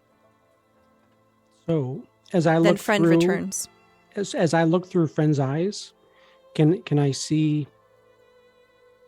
Can I describe what these people look like? I mean, I can see them, right? Yeah, so they can't see shades of color in the dark here, but you see that they appear to be in very poor health. They're very gaunt. Some of them even have bits of flesh and skin beginning to fall off of them. You can see that their clothes are tattered and in poor condition as well.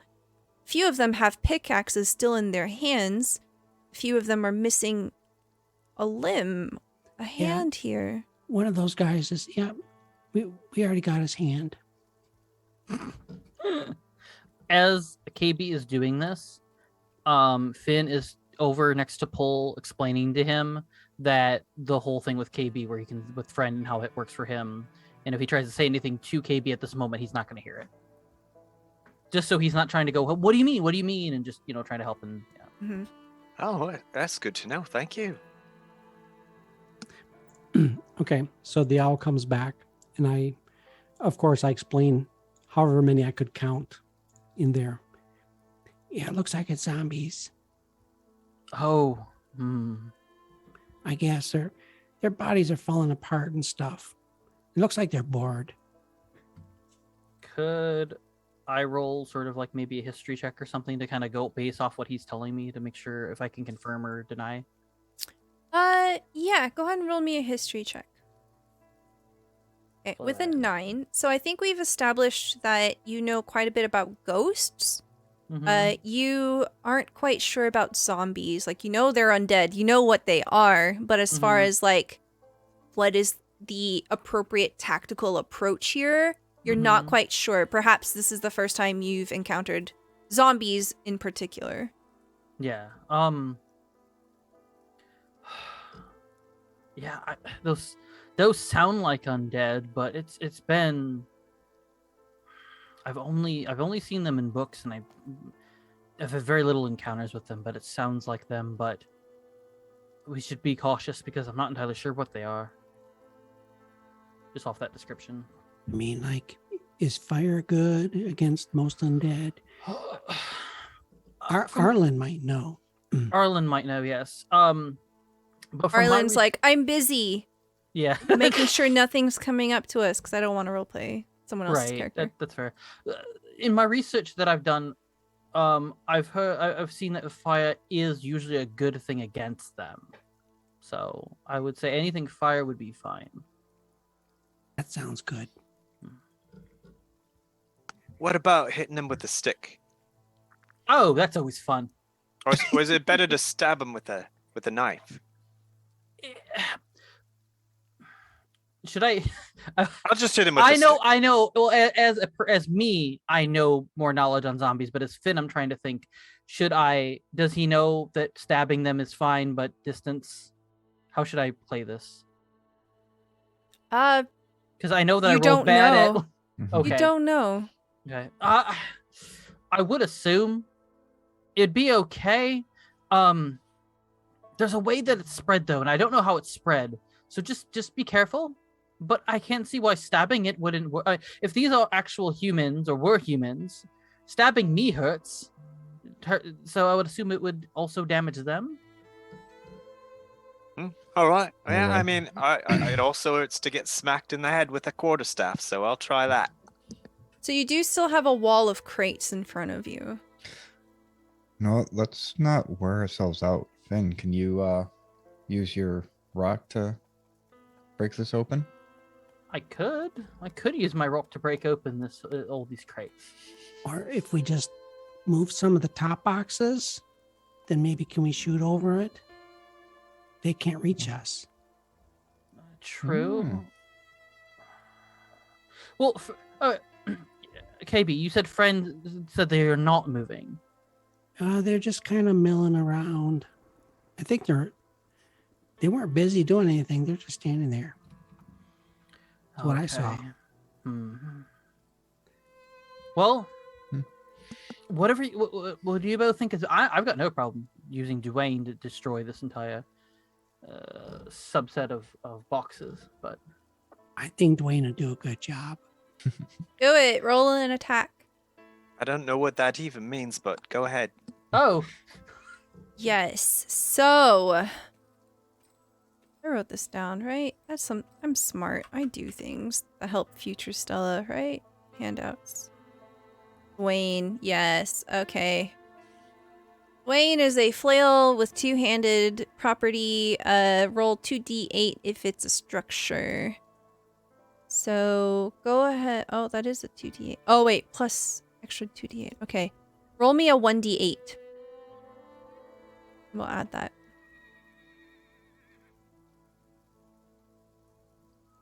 Okay.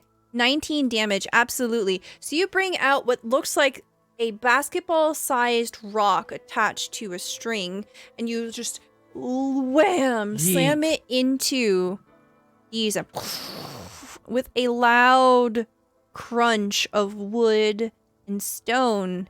They are more or less demolished, and the noise is enough to stir the inhabitants of this cave. Can you please select your tokens and roll me some initiative, please?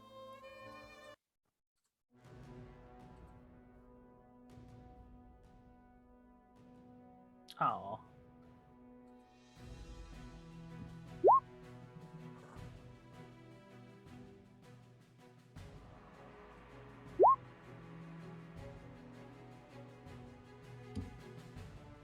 Okay.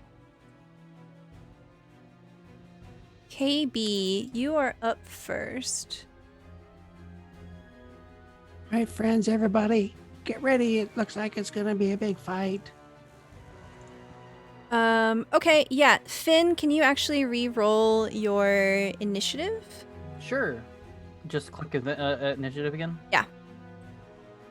Ooh. 20. Better. All right, better. Nice. So Arlen, with the blessing of Emma, casts Vigilant Blessing Yes. on Finn. Thank Okay. you, Arlen. Okay. Yes. KayBee, it's your turn.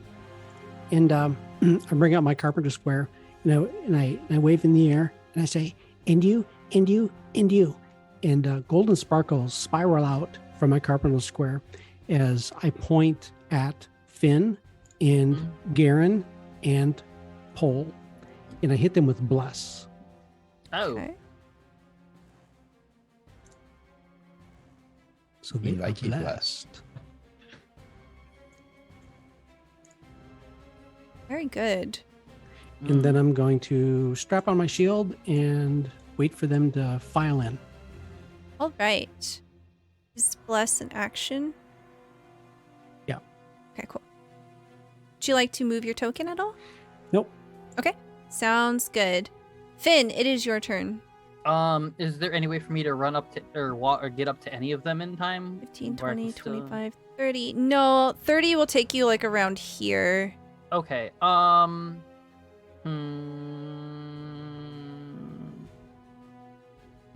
You know what? Can I move this? It's 15 feet, so it's about half movement right there. Hmm. Maybe corner here. Well, is that blocking my? I'm gonna try. I'm gonna move this over here or Mhm. whatever adjoining square I can, and I want to preemptively use my longbow, and I want to try and hit the red one, since I think that'd be or the yellow one or orange one. I mean, Sure. Absolutely. yeah, orange one. I'm not blocked at all by that, so I'm just Nope. gonna go for the orange one. Sounds good. Go ahead and make an attack roll for me, please. 19 is a hit. Armor class is 8 for these. Nice. Right? Yeah. Your arrow solidly slaps into this creature. It begins to sway. So what you see with this particular zombie, it seems to be looking up towards this cliff. This cliff is about 5 feet tall, and it seems to have just been like hanging out. Its hands up on the side of the rock. So you get it like in its back, and it slowly turns around towards you. Oh, got him right in the face. Awesome. Anything else for you? No, he's gonna keep keep sort of Dwayne near him, and then he just wanted to get a preemptive strike. Absolutely. Garen, it is now your turn. All right. What was the range on that light spell again? KayBee? It is it's 5 feet bright, 5 feet dim. Oh, so Garen's got disadvantage on his attacks then, doesn't he? Mm-hmm. Let me give you an aura so you know. Yeah. So that is Much going to be your whole sight. Oof. Oof. I'll show everybody here. All right. Well.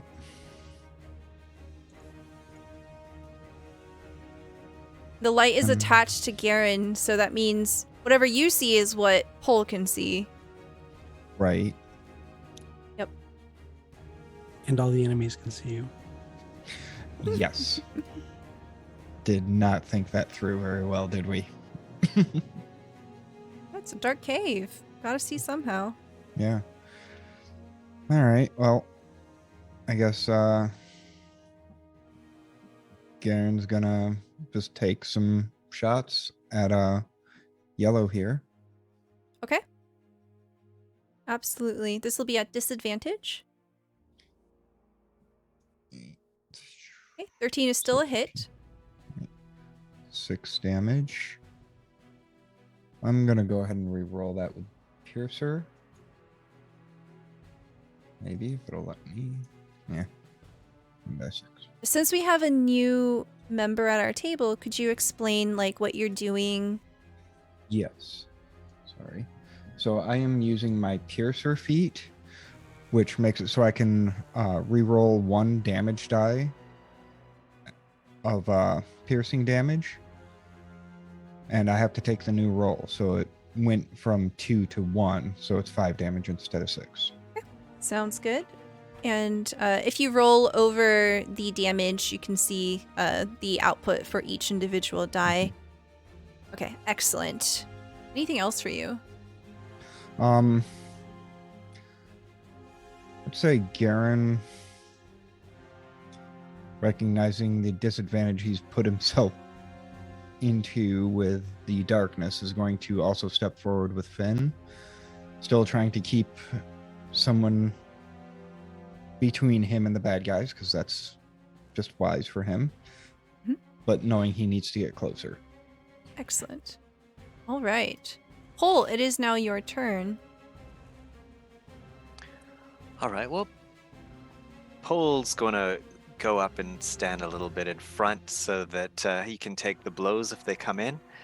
And he's going to cast, he extends his hand and traces a sigil in the air around himself, and he will have resistance against any bludgeoning, piercing, or slashing damage dealt by weapon attacks. Excellent. Until the end of his next turn. Very good. All right. Let's see. I'm not 100% sure. Do Warlock familiars count as like battle familiars? Can they do battle actions? Because I know like some different types of familiars, like they're non-combatants basically. They are, it really depends on the familiar chosen for the Warlock. I believe you treat them, they are the same as a familiar, but they may have some additional features if there's Eldritch invocations that are adding to it. So at the very least, they can use the help action. Okay. I think for now, Penny is just gonna kind of just hang out close to you. And we'll just tack Penny on the end of your turn. It is now Friend's turn. So KayBee's like, go for it, friend. Find one of them. Help Finn. So the owl is going to fly out, and it's going to, I don't know whether it needs to fly in front of the crates here. Presuming it does, it's going to see this one. It's going to fly over there and flutter in its face to give the help action to whoever attacks it next. And that is the extent of its movement, 40 feet. Okay. Very good. Which is risky. It is risky, especially because now it's the zombie's turn. God, I hate to do this to you, but zombies are not very intelligent, and all they do is slap what's in front of them. Be brave, friend. I'm gonna go ahead and roll this one first. You see, as it takes like an arrow, it wheels around, it takes another arrow. This owl begins to like flutter wings in its face, and it goes and just smashes its hands towards it. And it misses. And it misses. It just hugs the air there. You got this, friend. Okay. What's their movement? 20. 5, 10, 15, 20. 5, 10, 15, 20. 5, 10, 15, 20. I think those aren't triggered yet. Okay, so what you see with this one up here, this particular zombie is wearing a blue threadbare tunic. It goes 5, 10, and it just literally just falls down off of the cliff. And it is now prone. So this one's on the ground. That's gonna be their turn. KayBee, it is now your turn. Okay, so I run up here and it's like, why are you guys standing around? Oh, you can't see. Well, that ain't good. Sorry, gonna lose your bless. And I cast a new spell. Seeing all these enemies out here with my dark vision, I'm going to instead cast another spell with sparkles. I point my carpenter square with deliberation, point out towards the middle of them, and there's an eruption of golden sparkles in the middle as fairy fire erupts into the room and cascades around all of the zombies. All right. What is the range? 60 feet. Okay. So drop her right What's in the the middle. duration? Sorry. What's the area of effect? The size of that? 20 foot. 20 foot. Right. I need something sparkly. A storm web. They need to make a DC 17 saving throw, dexterity. Is it a radius of 20? It's 20-foot radius. Okay. It's an it's an eruption. It'll last for a moment. Anybody 5, caught in 10, the effect has sparkles around them. All right. I'm going to give you control of this. Where do you want it? Okay. There you go. Very good. All right. Yes. And then it goes away. Okay. That's just for our viewers. Okay. So DC 17. So this will also affect friend. Yep. Okay. I'll start with the 2 blue ones. Top blue, autumn blue, orange, green, red.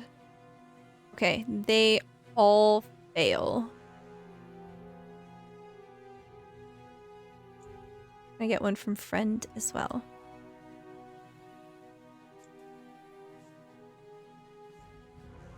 Oh my god, nat 20. Jesus.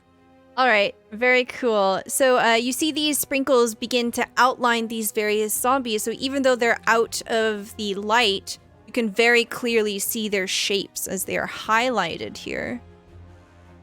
Very good. Anything else for you? Nope. That's good for now. Okay. Feel the strength that invigorates you from that bless beginning to dwindle as the spell wears off. Finn, it is now your turn. Okay, so, are they all still shining for like just a little bit, or are they shining for like the rest of the battle, or what's For a minute. for a minute? Okay, They are all shiny. alrighty. So, where's the? Oh yeah, he's like, okay, yeah.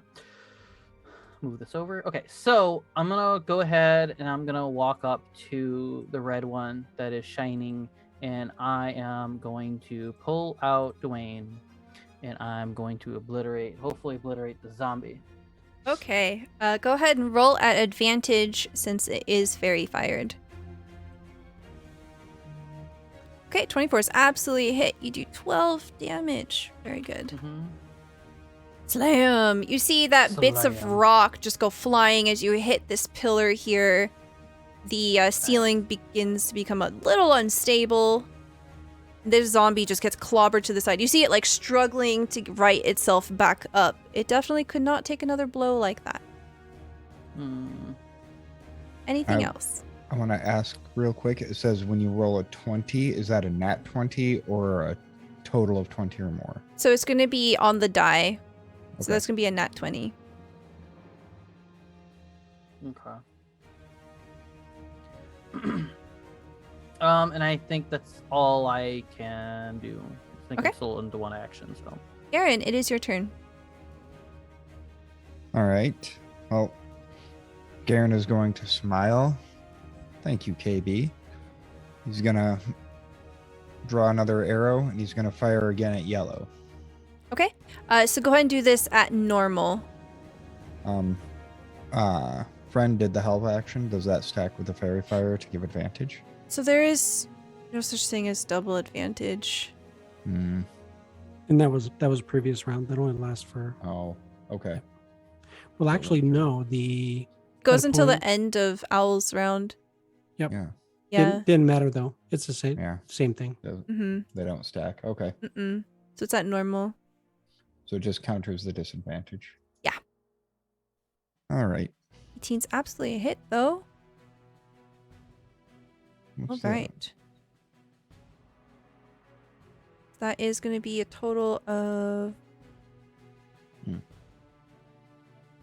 Don't don't know why I got Piercer on there, but Oh, I see. Okay. one was Pierce, one was. Does Piercer happen every single time? It's not supposed to. I think I accidentally checked it on. So we can just subtract that 4. It was 7 damage. Okay, 7 damage. Another solid hit. See another arrow sticking out of this zombie here. It definitely looks like I couldn't take another one of those. Anything else for you?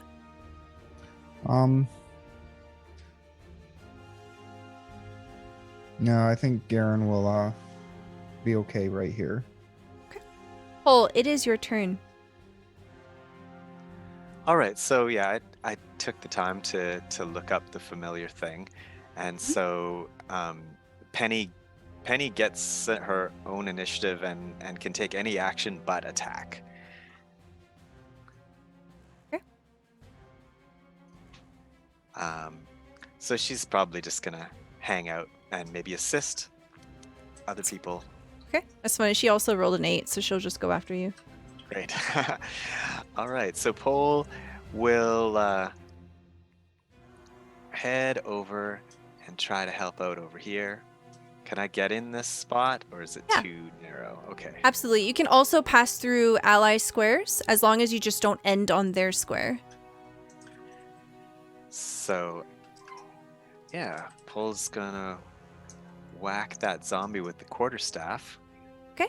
This is at normal. All right.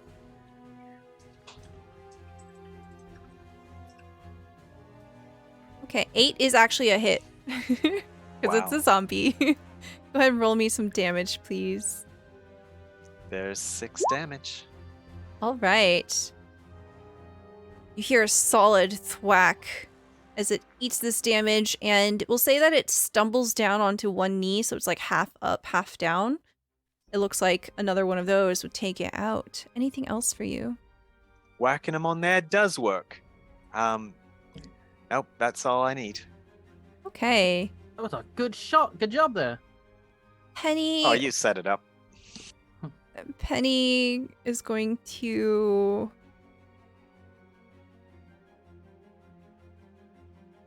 shoot her bow. No, she'll be brave. She's brave. She's not allowed to attack, Oh, okay. Damn. but she can. So- she could assist somebody or something. So for this sprite, this is for chat, and y'all, the sprite and creature that Penny is modeled after, they have 2 attacks, a longsword and a short bow, and the damage for these are 1d1 because they're so tiny, and I just think that's so cute. But yeah, so she just kind of comes up and she flutters around. She's like, "I've got your back, Pole. We can do this." Oops. It's the owl's turn. I accidentally hit the button. Okay, so friend is once again going to flutter in the face of this zombie and then fly away. So the help action to the next person who attacks it, and then fly away, go back by the dude. Okay. And then can you post your flyby ability? Yes. So with the owl, it does have a special thing about attacks of opportunity. The owl does not provoke attacks of opportunity when it flies out of an enemy's reach. So flutters and flits off. Now it's the zombie's turn. We'll start with the closest one. You see the one that is right in front of you, Pole, and it will try to slam. Oh, jeez. Its arms come up and just thwack you right across the face. Take 5 bludgeoning damage. Ouch! Well, that hurt. Hope I don't get a disease or something. It's hard to tell. This one will stand up over here. It's up half its movement. 5, 10, 5, 10, 15, 20.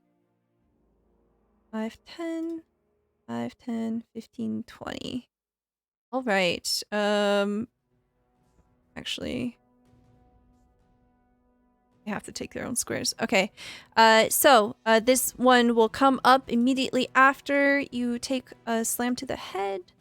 13 is, what is your armor class? Hole. That's the number. Okay, you take 4 bludgeoning damage as this zombie comes up towards you.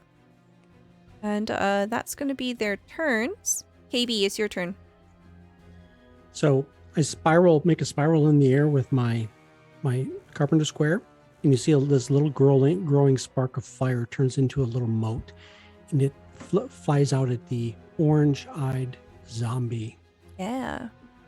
So I'll strike that one with advantage with the firebolt. Okay. I just barely graze it for 1 point of damage. Very good. Okay. See this like fire just rip through the darkness and it just crashes into the side of this wall here, extinguishing. I don't know if the 1 point of fire damage was enough to light it on fire. Is it illuminated to where Garen can now shoot it? It's actually inside the illuminated because sparkle. it's fairy fire. Yeah, but you don't see anything catch fire. Darn. I tried, Garen. That Finn. one's really tough. Still hanging on. Finn, it is now your turn.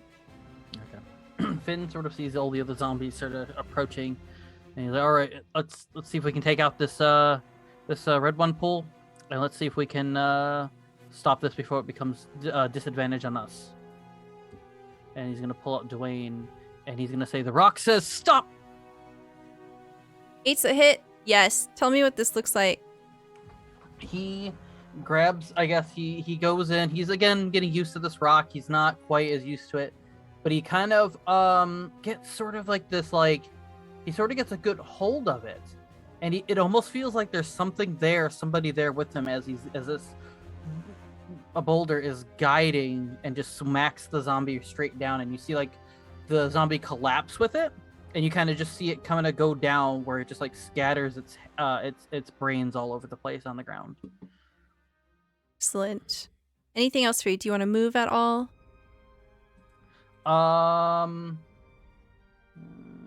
guess I'll move over here. That way I'm in better range for the green one. Okay, sounds good. Garen, it is now your turn. All right. Well, I guess it's time for Garen to try to start dancing with them. He's going to move up to about here. Mm-hmm. Take a shot at yellow. Okay. He now has advantage because it's in light and fiery fire. Yes.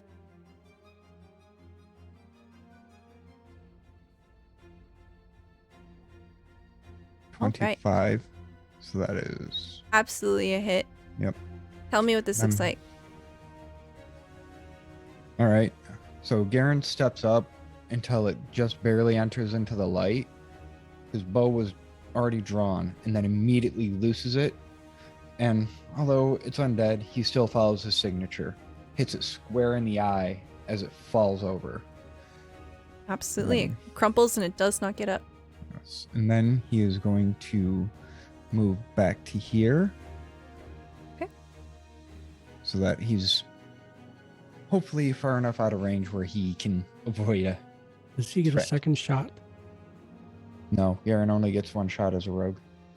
Ah. All right. Hole, it is now your turn.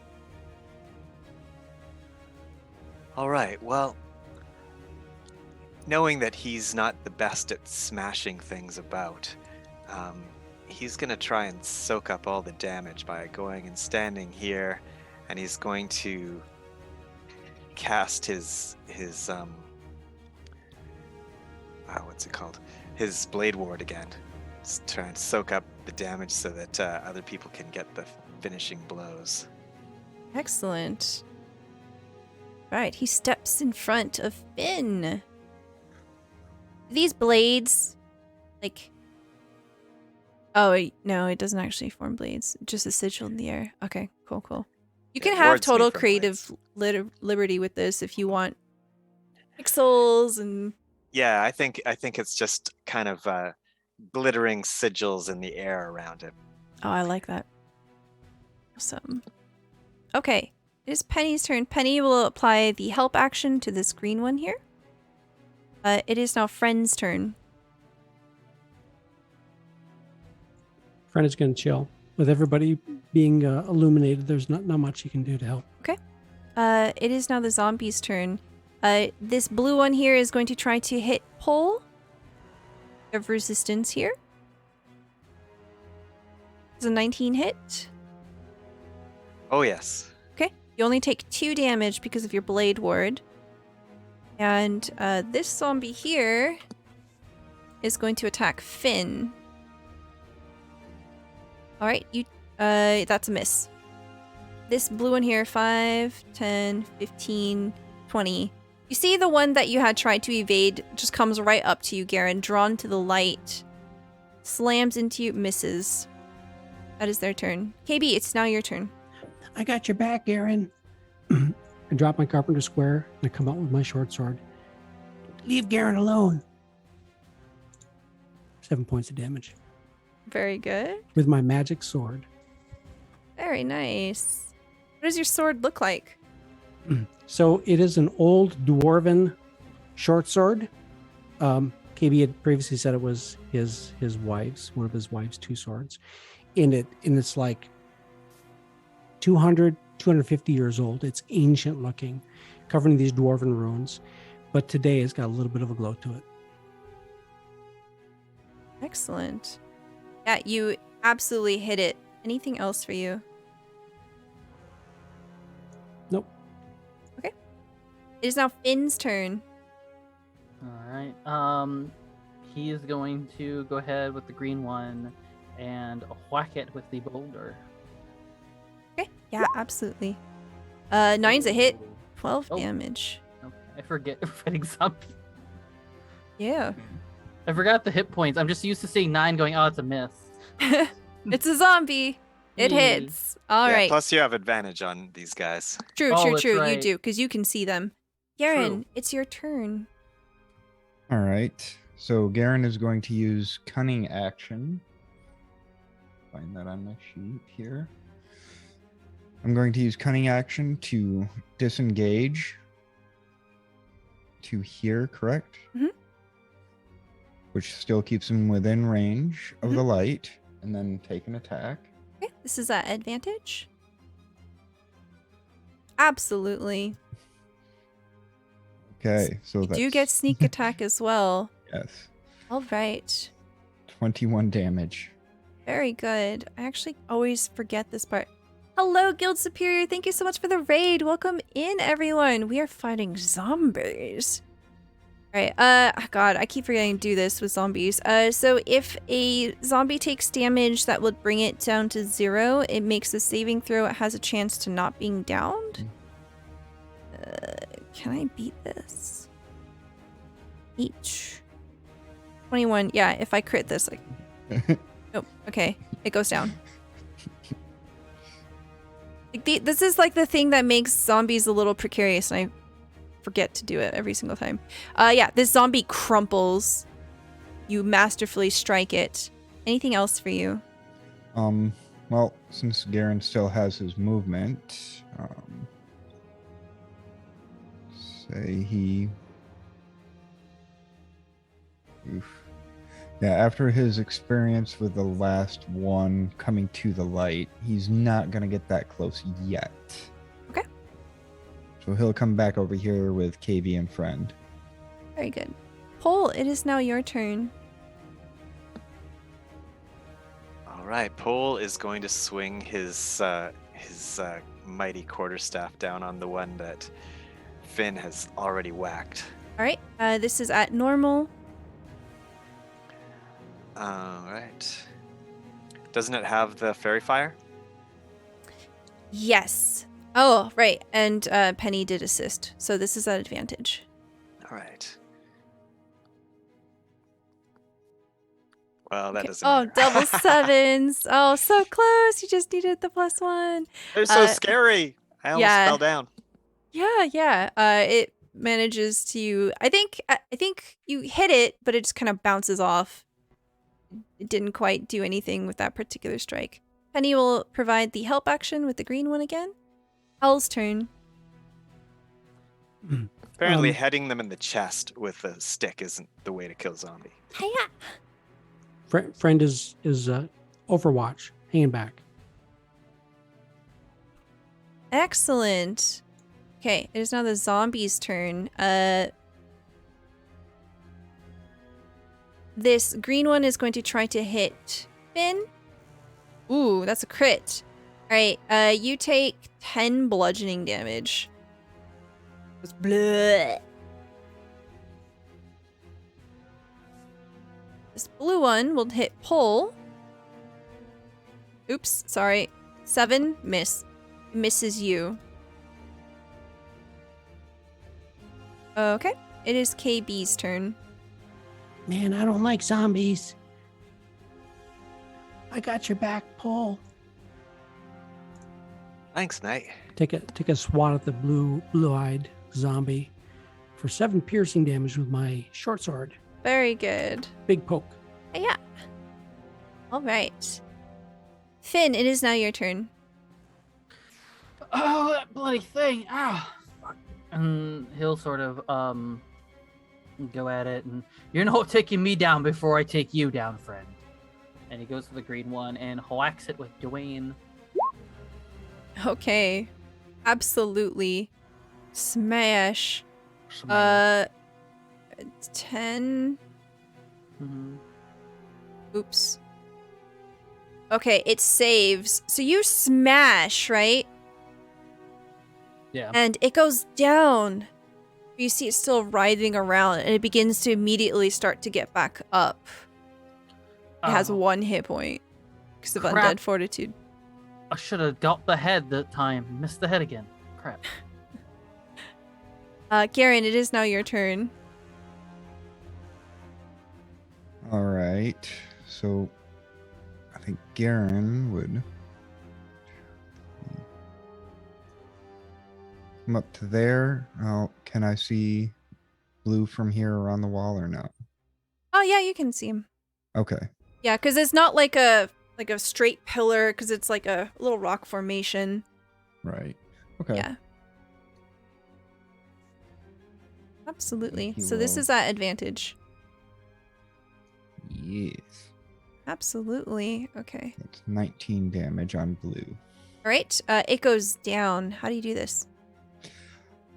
Well, since it's facing towards full, he can't get his signature, but he does shoot it right square in the back of the head, and the arrow probably punctures out through the eye, Oof, and then gross. it crumples down. Absolutely. All right, Pole, it's your turn. You see the zombie directly in front of you took a meaty whack, but it's getting back up. This is your chance to prove yourself to this party. A heroic opportunity opens itself up to you. What do you do? Well, you know what? You know who's the real hero here? Penny. So, I just looked up, and Pact of the Chain for Warlocks means, in addition to all that regular familiar stuff, when I take the attack action, I can forego one of my own attacks to allow my familiar to make one attack with its reaction. So I'm gonna let Penny do the finishing blow here. 'cause Amazing. She doesn't get to fight that much. Okay. Fantastic. All right, that's definitely a hit. 1d1 is going to be 1 damage. So describe to me how Penny finishes this zombie off. I think Penny flies way up towards the ceiling and then comes charging back down with the blade in front of her and just skewers it to the ground right through the head. Absolutely. As the last zombie here crumples, you can hear in the direction of the cliff to your north some very soft crumbling. Brent had absolutely seen a number of zombies up there, but they don't seem to have heard the kerfuffle going on down here.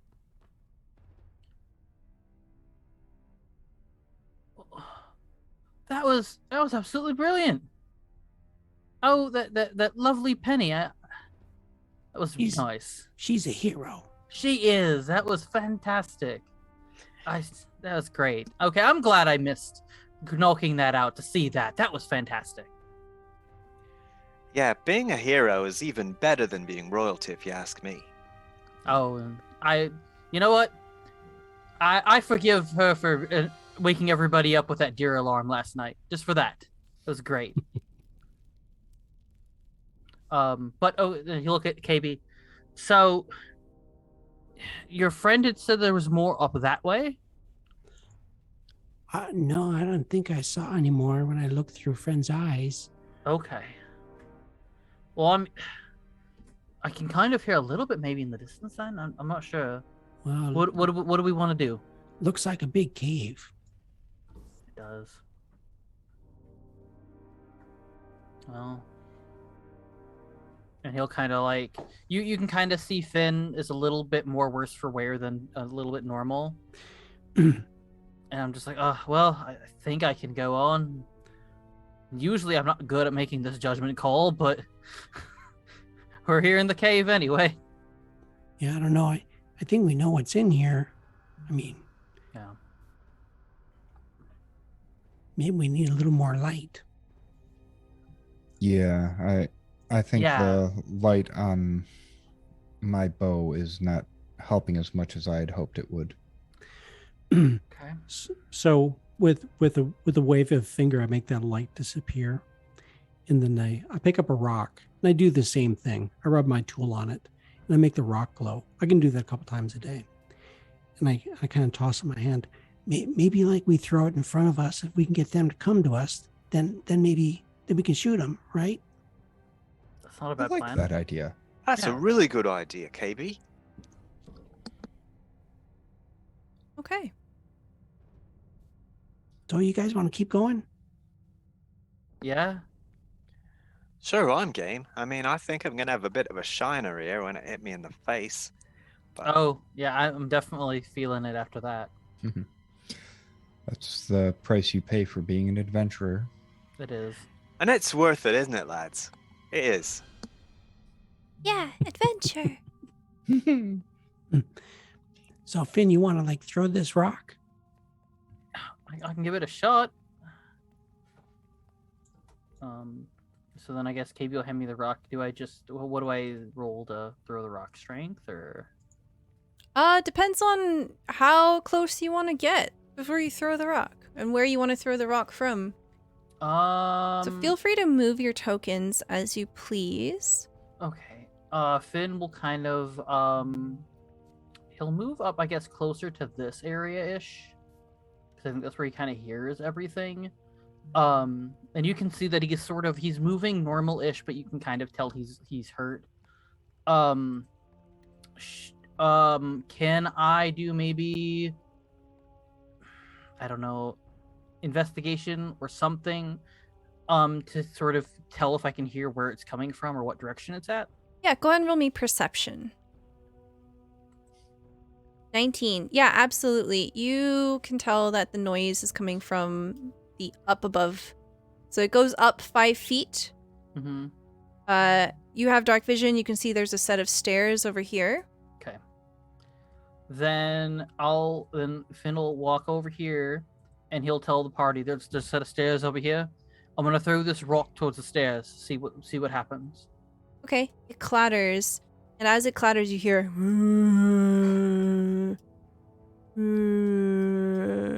They begin to like shuffle forward. I think we're getting its attention. Better get on my mark. I'll run up here. Yeah, and those with dark vision, if they can see enemies, can we start firing? Yeah, absolutely. Yeah, I'll let you know for sure. This one actually, yeah, no, you threw the rock. They head in the direction of the rock. They get to about here and then they stop. Can I get a beat on one? Absolutely. You can see the red one from there. Damn. Okay. 5 points it. fire damage. Very good. Does he light on fire? No. So Garen's gonna take a shot. Do I have advantage for sneak attack or no? Yes. Okay. Okay. Very going good. to- This one downs. Oh. Tell me what this looks like. All right. As like right on the trail of KB's firebolt, the arrow just follows right after, and they hit one right after the other in the same spot, probably like right in the chest. Yeah, I think this one sees the direction the arrows came from and goes, begins to stumble forward. Oh, that was a good double team move. KayBee and I work well together. You do. I'm seeing the other one starting to approach more further down than where you shot. Yeah, it's pretty obvious that this one has seen you. And then can I also do like maybe a bow attack on that one? Sure. The orange one? Okay. Well, I'll pull my bow back and I'm like, I'm not as proficient with this, but we'll try. 16's a hit.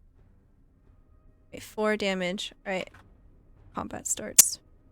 Go ahead and roll me some initiative. Yay.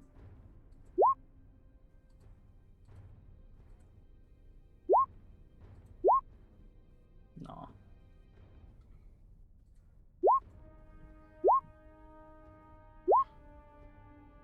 Wow. Nice nat 20. Mm-hmm. Okay, very good. You see the zombie is shambling forward. It absolutely sees you, senses you, and it is coming. Pole, you start. All right. Pole is going to cast his blade barrier again and get standing up in its grill. Very good. I hadn't clicked on my token, sorry. No problem. All right. You go up to it. What would you like to do? Oh, I had to spend my action to cast my spell, so I've got blade barrier on, and that's all. Okay, very good. Garen, it is your turn. All right. So Garen is going to line up his attack. Is it still within the light of the Yeah, there's the lights like about here. Okay. Okay. Yes. All right. Yep. Tell me what this looks like. Yeah, Garen, as a Pole walks up to it menacingly, the arrow flies a safe distance from Pole and then strikes the zombie right between the eyes. And then it goes down, and all is quiet again. Oh, this has been so fun. You see, if we use a little bit of tactics, can maybe work a little bit better. Yeah. I agree. Tactics have not always been my strong suit, but I'm really starting to see the advantage of it. Keep using that brain of yours, KayBee. Yes. How big do we think this cave is? Oh, I have no idea. As you've made your way further into this this mine here, you do see evidence of ore that has been collected in different parts of it, gathered together. There's a number of crates here. There's abandoned tools. You see evidence of rotting fabric, some food that has long desiccated away. So it isn't bare. There's evidence of people having been here before, but it seems like maybe not in some time.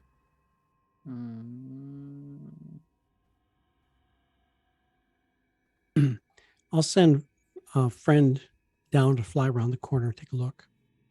Okay. Yeah. Whoops. As friend begins to perceive what appears to be a tunnel that leads further into the mine, do you possess your familiar so you can see through, friend? Yeah, if I'm near one of my allies, I will. I'll go right next to KayBee. Okay. Yep.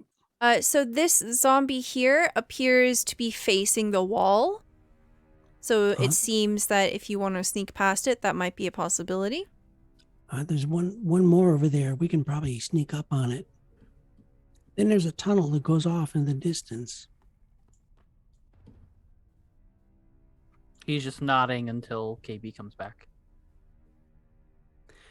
So take a look down that tunnel, but not go too far. Okay, it seems to go a long way. Okay. Yeah, I don't want to send friend too far away from me. I can only look through his eyes for about 100 feet, and then I have him fly back. Okay. So it doesn't look too bad. Just one zombie over there. We just gotta be quiet. Okay. Maybe Finn and I can go take it out. Okay. Yeah. I'm good with that if you're good with that, KayBee. Yeah, just follow me. I'll be right behind you. Yeah, just try to stay real quiet. I will try my best. Give me stealth checks. I knew it. Please, you've been good to me. All right. How's these damn boots What's I your got? perception? Passive perception is 8. So I'll say that y'all get up to wherever you want, but you don't get surprised as it wheels around to you. Yeah, come at me, big boy. All right. Roll me some initiative. You're not the first zombie I kicked. Yeah, that's right, KayBee. You tell him. Give me my person. What are you doing? Okay. Oh, Boulder Dash.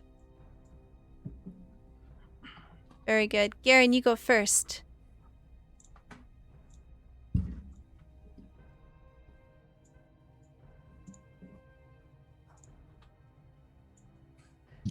Sorry. I'm first. I did not expect that at an F15. Yeah. All So right, there is no light source over there. Right. Yeah, I guess Garen's going to And it is up so, about 5 feet. mm. All right. Then how about yeah, Garen is going to come over here and then ready his action to attack when it comes down the stairs. Okay. Excellent. It is now Friend's turn. Your friend is going to fly in, flutter in the face of this thing, and then retreat. Okay. So 20 feet in, 20 feet out. Very Fly in, good. flutter and come back. You're a very disgruntled. Distract him for a bit. It's now Pole's turn. All right, Pole is going to do what he usually does and put up his blade ward and step towards the zombies. Very good. 5, 10, 20, 25, 30. Yeah, you can get right up to it if you wanted. Man, that new guy is real brave. All right. It's a zombie's turn. The zombie, of course, goes for you. 18. You take 1 damage. All right. It tries to thwunk its arms down on you, and the sigils kind of flare up, and it repels it just a little bit. KayBee, it is your turn. I go running in. And I'm going to smack it with my sword. Do it. 10's a With hit. Advantage. 22's a hit. 10 points of piercing. Wow, very good. You chop one of its arms off. It only has 1 arm now. Take that. Finn, it's your turn. Yeah, I'm gonna also just walk up to it, and I'm going to use Dwayne. Pulls out his giant rock, and he's like, "Meet my friend." Very good. That's exactly what we need. All right, you smash it. It goes down. That thing, does that work with every zombie? Or you've got to redo the... It's not important, and I want Okay. to move along. Oh, that's fine. I just listen. I want to be like, you know what? Y'all want to sneak up on it? Yeah, just take it out. But that opens up a whole can of worms of oh, can we coup de grace in this game? Can we assassinate things? And it's no, we're not gonna go there. Cool. All right, then yeah. we'll just say that he whacked it in the face again, and blood goes over, face, everything goes over. Absolutely. Kiddo. As the zombie crumples, you find an eerie silence pervading the area. Oh. KayBee is covered in Dwayne splatter. Really, Finn? Come on, man. Oh, I'm sorry, KayBee. This is a bit of a splash zone when I get sort of into the thing. Get you cleaned up, I guess.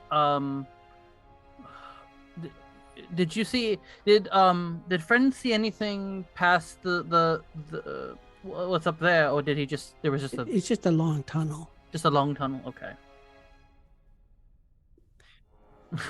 I wonder who all these poor people were before they became horrible zombies. I don't know. Do they look like humans or dwarves? They look like they're humans and dwarves. You see Penny kind of like flit over one of the bodies and she says, Obviously, they were miners. Look at them. They have pickaxes nearby. True, they were miners. Exactly. Mm-hmm. They just got Good caught point. in the... So smart. I'm a very intelligent creature. You definitely are. Mm-hmm. she puts her hands on her hips triumphantly, and then she hides inside of Pole's hat. Oh, she's sassy. I like her. I guess, do we want to continue down the tunnel area? I believe that's what we're doing. Are you well enough to continue on, or do we need to rest? Do we have a spot around here to rest? True. Like, what if we go a little farther ahead? Maybe it'd be a little safer. I don't know. Yes, I would like to rest at some point soon. I'm gonna need it, but Maybe just a short rest? yeah. Absolutely. Yeah, You do find that this is quiet. There doesn't seem to be anything disruptive nearby. You don't hear sounds of anything. You do hear a slow trickle of water, but that's about it. So the group decides to take a short rest here. Yeah. If anyone would like to use hit dice to recover I hit would. points, you can absolutely do that. How many do I do these again? To my You level? can yeah, so you only have 3. Okay. But you can roll as many as you like. 1, 2, that's... I think that's my full? Yeah, you go to full. Okay, cool. All right, that's all I needed. I'm good. Oh, shoot, that's above me. There we go. Easy. All right. Oh, that feels better. I feel just fine. Let's go. Yeah, that short Garen. rest is all I really needed. I think I'm good. Yeah, Garen would go and grab the rock with light cast on it and bring it back. Want to take Yes. lead this time, Finn? Yeah, in the sure. rock. Yeah, sure. I'll take lead. I'm good with it. Right. So, group continues down the very long tunnel. You find that it becomes quite claustrophobic at certain points. It presses in. The air is dank and stale. It's stale. But it do get stanky. As you continue on, English is so hard, man. It's funny. It's great. It's fun. You find the air turns incredibly foul. It goes from being very musty and earthy to something putrid, something rotten. Can I get Constitution saving throws from everybody? Oh, good lord. Oh, great. Okay. That's a 4 from Finn, a 15 from KayBee, a 22 from Pole, and an 8 from Garen. Okay. Finn and Garen, your stomach turns. This place is disgusting. It is it's something has very considerable has died here. It fills your nostrils and it seems to cling. You both feel sick. You will have disadvantage on Constitution saving throws until you get out of here. Oof. Oh, good lord. Garen gags. That's just so putrid. I don't think anything could smell worse than a bunch of zombies. What the hell could be in there? Oh, Well, I once had to stay in the sewers in Amundfort, and this is worse than that. Yes, it is. Can't think of a crappier situation than that. I wonder. Can I tell if it's something natural?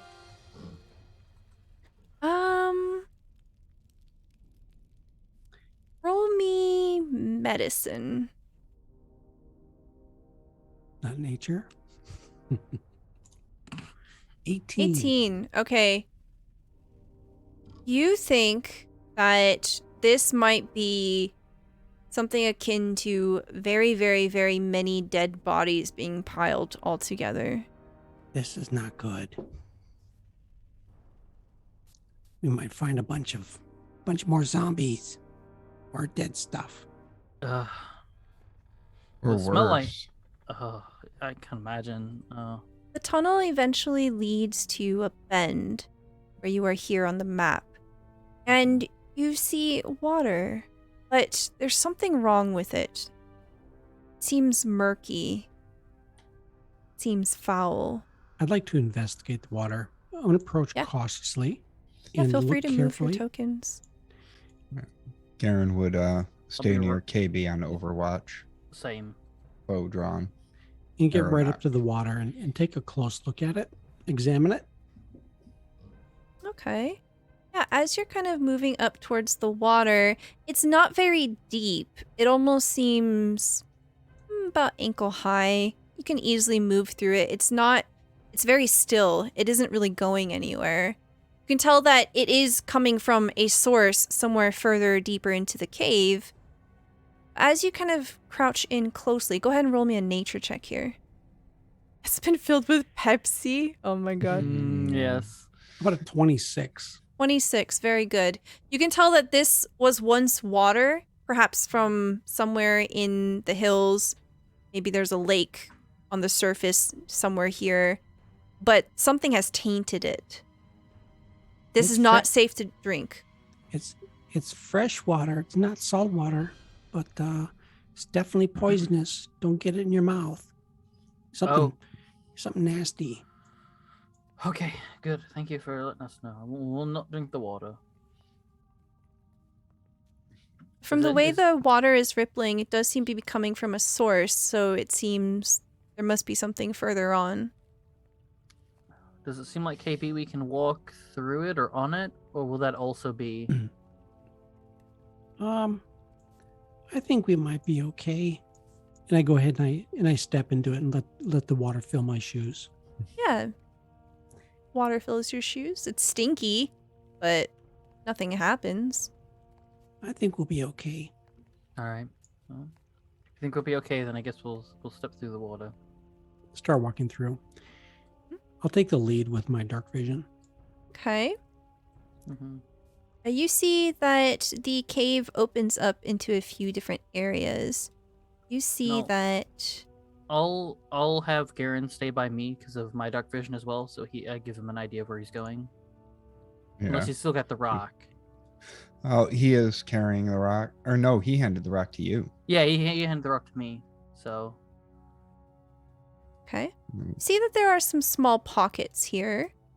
There seems to have been some mining work here as well. You see that there are tools scattered about. You see that there are crates of stone. Whatever work was done here, it was abandoned. Most notably, you see a pile of what must have been bodies at some point. They are in various stages of decay. oh, There's some meat left over, mostly bones. But most notably, beyond them, there are these strange formations, almost crystalline, protruding out of the stone. And the water, wherever it's coming from, it drips directly down these crystals and begins to form a small pool here.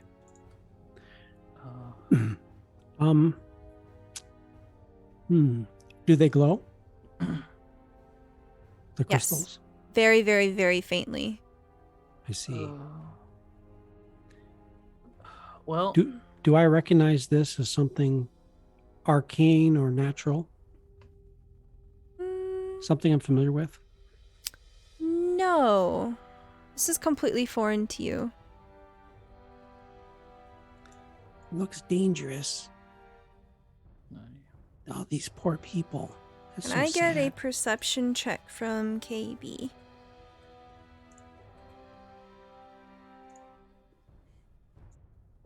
Okay, 11. It's disgusting. Mm, I don't know. Think it could be a problem? I mean, I maybe don't. those crystals make zombies or something. You know, that might be the source of the power. Um, I think we should smash them. yeah, I'm thinking maybe we could go up to them and do something. I'm sure it's something magical. Maybe detect magic and figure out what kind of magic. I mean, yeah. If you wouldn't mind. It might take a little while. So, I cast detect magic as a ritual Okay. and survey the area. Look at the crystals. Look around the crystals. Look at the bodies. I guess kind of gross. Okay. Absolutely. Try to get some understanding of the magic. If I can tell the school of magic, is it necromancy or not sure what it might tell me.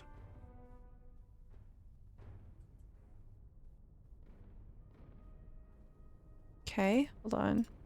I have to look up a definition. Hmm.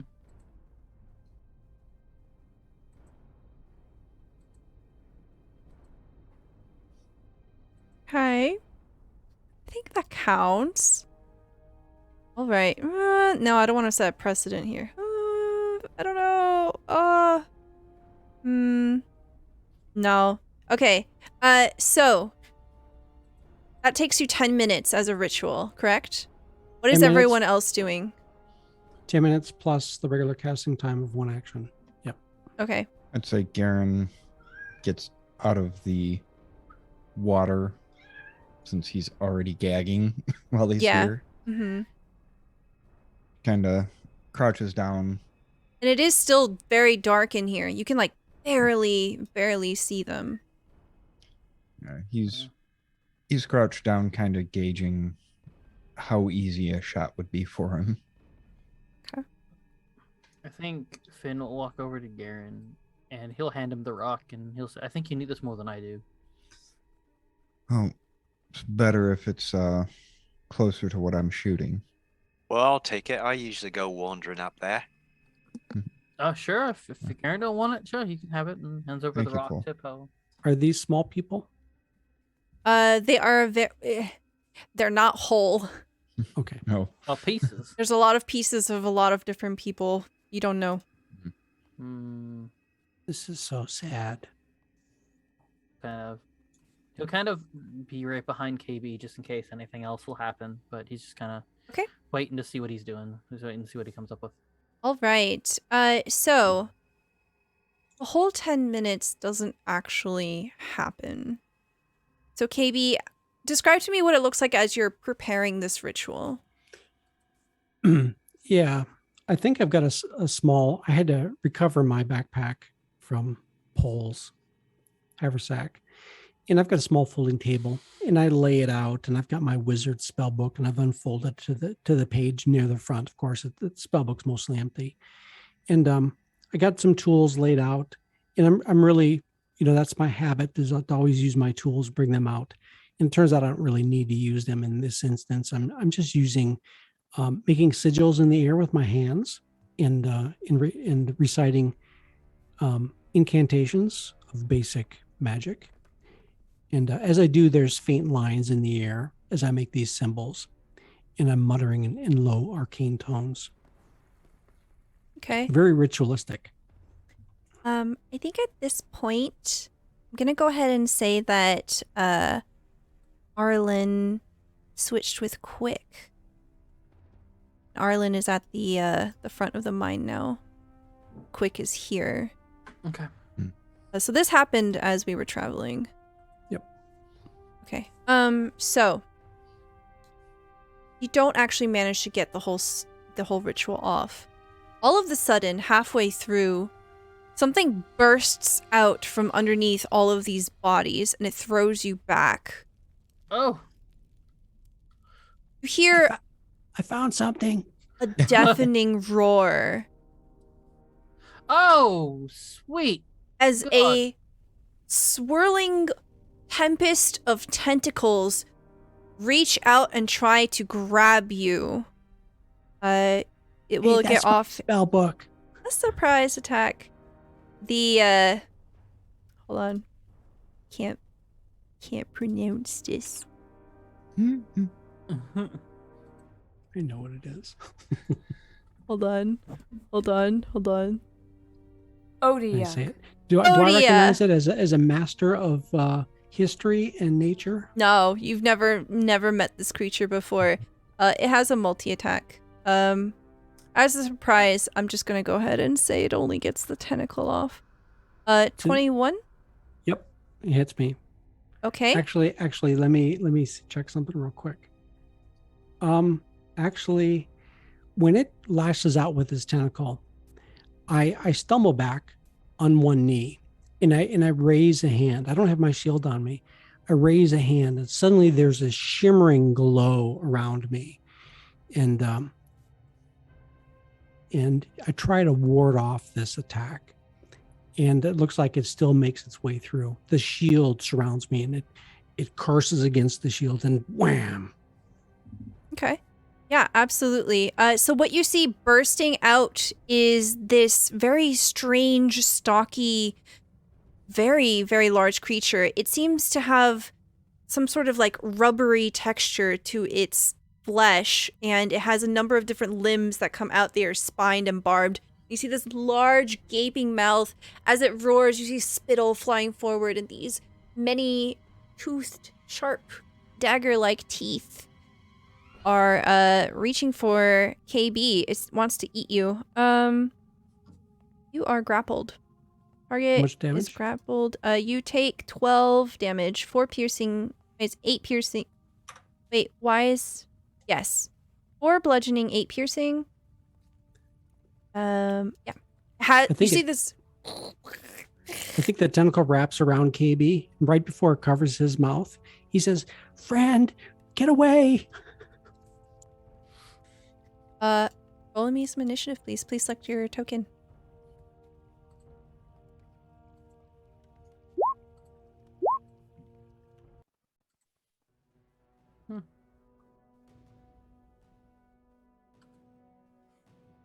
And quick.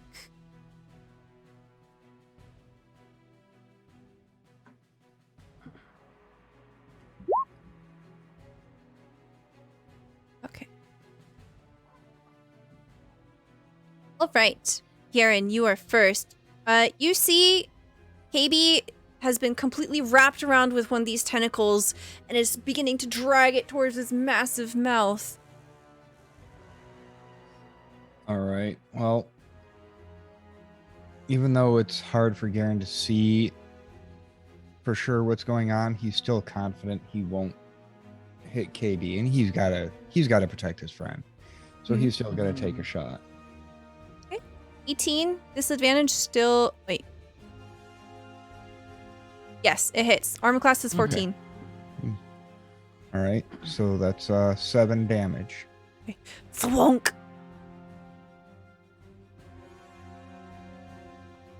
And he shouts, You technically get sneak attack. oh, even with that disadvantage? Okay. Because KB's right next to it. All right.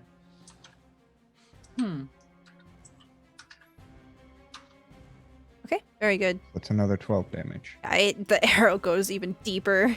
It's like, someone hit the pause button. Fast forward. Splat. Yeah. All right. Get All right. KayBee out of there. As you say that, this Kenku fighter that was totally here the entire time, and I'm really, really sorry for continuity errors. This mercenary friend of KB's rushes forward. 5, 10, 15, 20, 25, 30. Just gets right in there, draws a war pick, and smash. misses. What level is he? It's 4. He only has 1 attack. Okay. KayBee! You are grappled! So this tentacle is wrapped around KayBee's whole body and over his face. And you hear KayBee screaming, help, help, help. Oh, wait a second. Misty step. And he and he suddenly teleports over next to Garen. Very good. What does your Misty Step look like? So it's just a poof, and you can visibly see the air fill in the space that he departed, and then there's a wonk right next to Garen as he appears and he pushes the air away. Visually, it's just he just vanishes. It's like whoosh. The creature looks confused, and you see the tentacle just kind of like blindly, like just reaching at the air and just angry warbling. So that was my bonus action. And you see I'm a little bit flustered. Firebolt. Okay, 18's a hit. 6 points fire damage. All right. Very good. Anything else? Nope. Finn, it's your turn. Finn's gonna run right up to it, and he's gonna be like, "How dare you attack KayBee like that? Eat my friend Dwayne!" 18 is a hit. 9 damage. The creature staggers a little as you smack it with this 200-pound fucking rock on a string. It is very angry. Now it's its turn. Oh no. Oh my god, I'm so excited. No. All right, it's gonna attack you, Finn. Of course. It has a multi-attack. Ooh. 1 bite. Chomp. Fuck. Okay. Wait, okay. All right. I have 5 nat 20s. I need to start using these. No, you don't. No, you don't. Listen, the people pay for it. Let's see. Which one do I want to do? Okay. So it gets 2 tentacle attacks. This is going to be a nat 20. Mm-hmm. Wow, I'm really glad I did that. I rolled a 1. All right, so I'm gonna do double damage. So that's gonna be 16. That's 20 damage. Okay. And you are grappled. I'm also passed out. All right, cool. So you just see this like its teeth tries to gnash at you. You dodge out of the way, but you end up getting just clobbered as one of the tentacles swings forward, and it wraps around you, and everyone sees Finn go limp in its grip. And then so that was one of my nat 20s, and I'm gonna use the other tentacle. I'm gonna use another nat 20 here, and I'm gonna hit quick. Do double damage. That is gonna be 20 damage. Another solid thwonk. Yeah. Yep, it is now Pole's turn. All right. Well, Pole, seeing the horrible destruction that this thing has wrought, is he's not sure we should even be fighting this thing, and he's gonna walk up, and he just starts making sort of strange like baby talk sounds. So oh do beep boop boop boop beep beep boop boop. And come on boop boop boop. And he's gonna cast Enthrall. Oh. Okay, you weave a distracting string of words that you can see within hear you. Make a wisdom saving throw. Any creature that can't be charmed succeeds on it automatically. You or your companions are fighting a creature, it has advantage. On a failed save, target has disadvantage on perception checks made to perceive any creature other than you. Okay.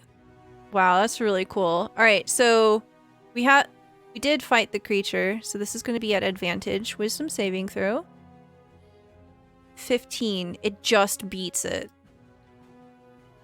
See the creature turn one of its tentacles, which I think the eyeballs are actually on the tentacle. The tentacle looks at you. You see these like eyes just kind of blinking at you.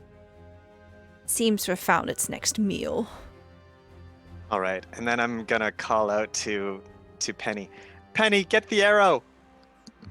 I'm on it, boss. Owl, it is now your turn. So the owl flies out. Come on, Zoom.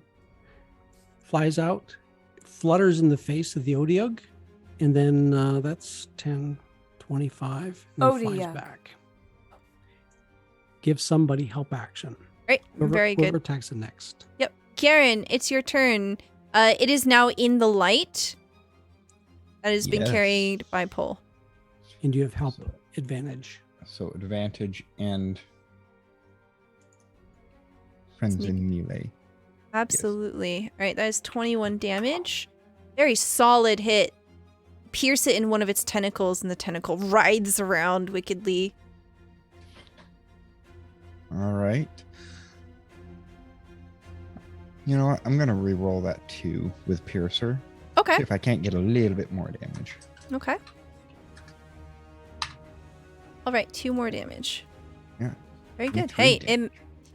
every little bit helps. Yes. All right.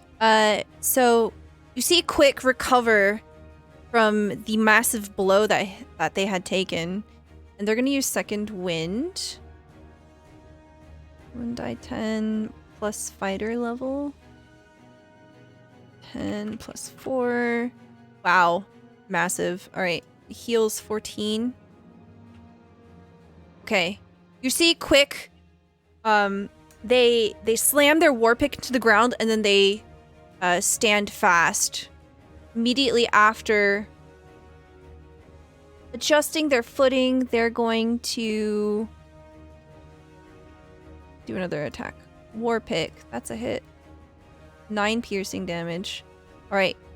KayBee, if you're there, it's now your turn.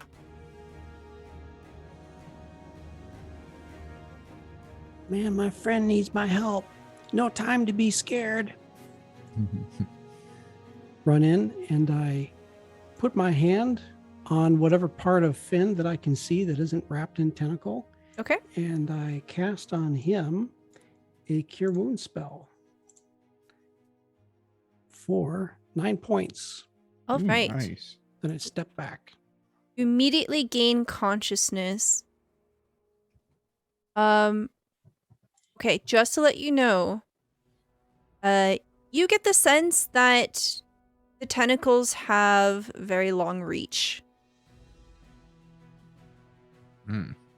KayBee. If you step back, you might incur an attack of opportunity. Okay. I will not do that then. Okay. Thank you. You're welcome. Thank you. I'm here for you, man. All right. Finn, you do not have to do a death saving throw. You regain consciousness immediately. You are still grappled. You are literally being flailed around. What can I even attack in this situation? Yes, you can. So when you're grappled, you get the restrained condition. What that means is when you try to attack it, you get disadvantage, and your speed is 0. Okay, well, I'm grappled next to it, so I don't think I need to run to it. Mm-hmm. So it would be whatever I roll, we take the secondary number. Or the lower number. The lower one, yeah. That's what I meant to say, yeah. Okay. Okay, 10 is a miss. You take a chunk out of the wall beside you. Bam! Debris flies everywhere. I can't see, so it's fine. Let me just check something real quick.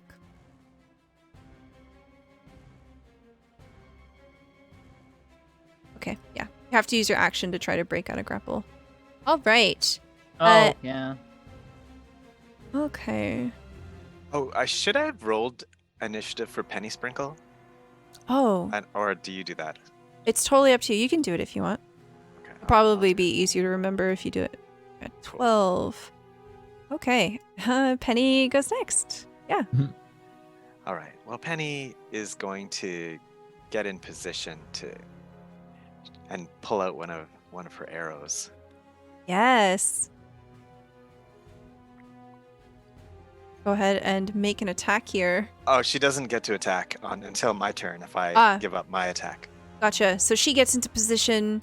Yep. Totally gonna snipe the shit out of that guy. All right. The Odiug. Odiug.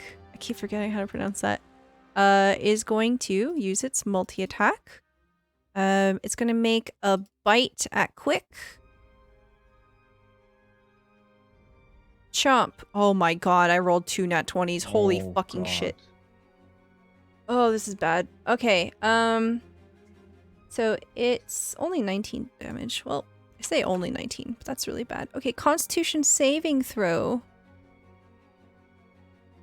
Saves. Okay, saves against disease. Alright. Yeah, so you see this massive bite just crunch down on Quick's leg, and this shriek. You have never heard Quick make a sound. Quick has never spoken a word the entire time that you've known them. And you hear this garbling noise of pain just erupt out of this person. And they drop their war pick. But as the teeth like recede, you can see that there's this sort of viscous liquid kind of dripping out of the creature's mouth. It will now use its tentacles. Okay. It's going to use its tentacle on Quick. It's a miss. It gets 2 attacks.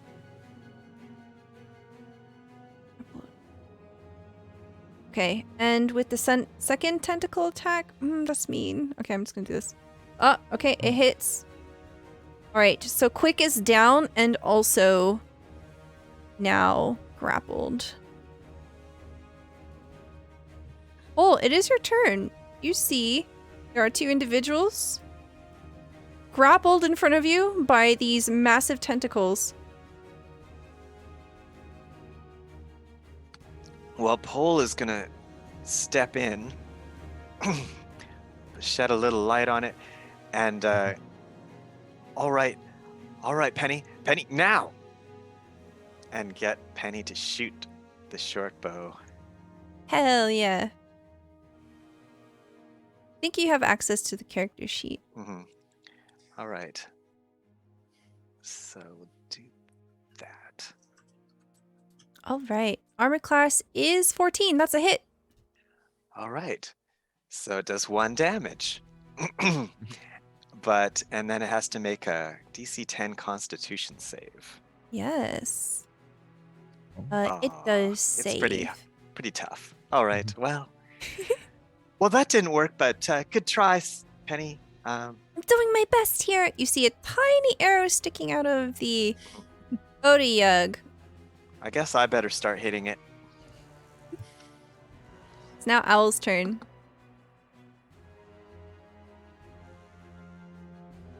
Yep, this is desperate.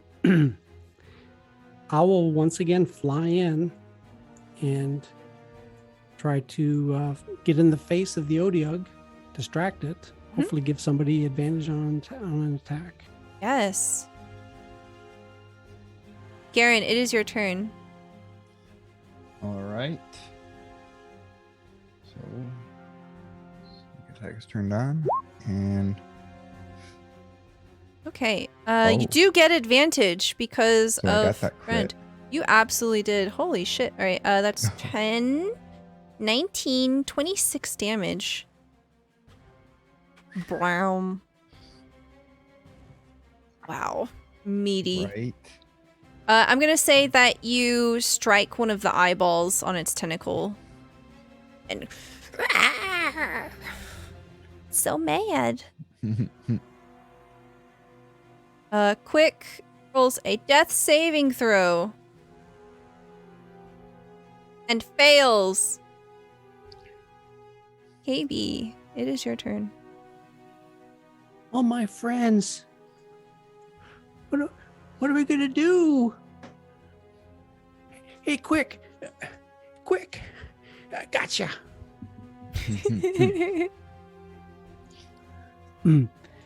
Reach out and touch quick. Give him my last spell slot as I cast Cure Wounds for 10 points. Very good. Quick gains consciousness. Anything else for you? I turn and say, anybody? Not anything.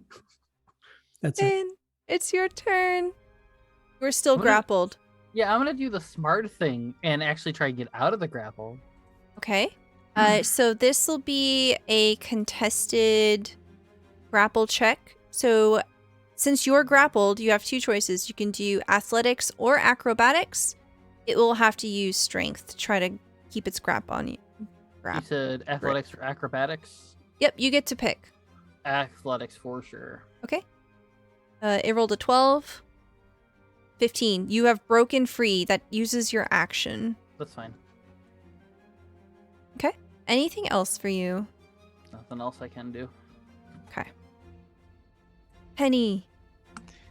Penny Sprinkle is going to go in to where the Adiag is grappling the Tengu, and assuming it's kind of got it under a tentacle, it's going to find where that tentacle connects to the body and figure it's something like an armpit, and it's going to pull out its little long sword and tickle it with the end, and try to assist in quick getting free from the grapple.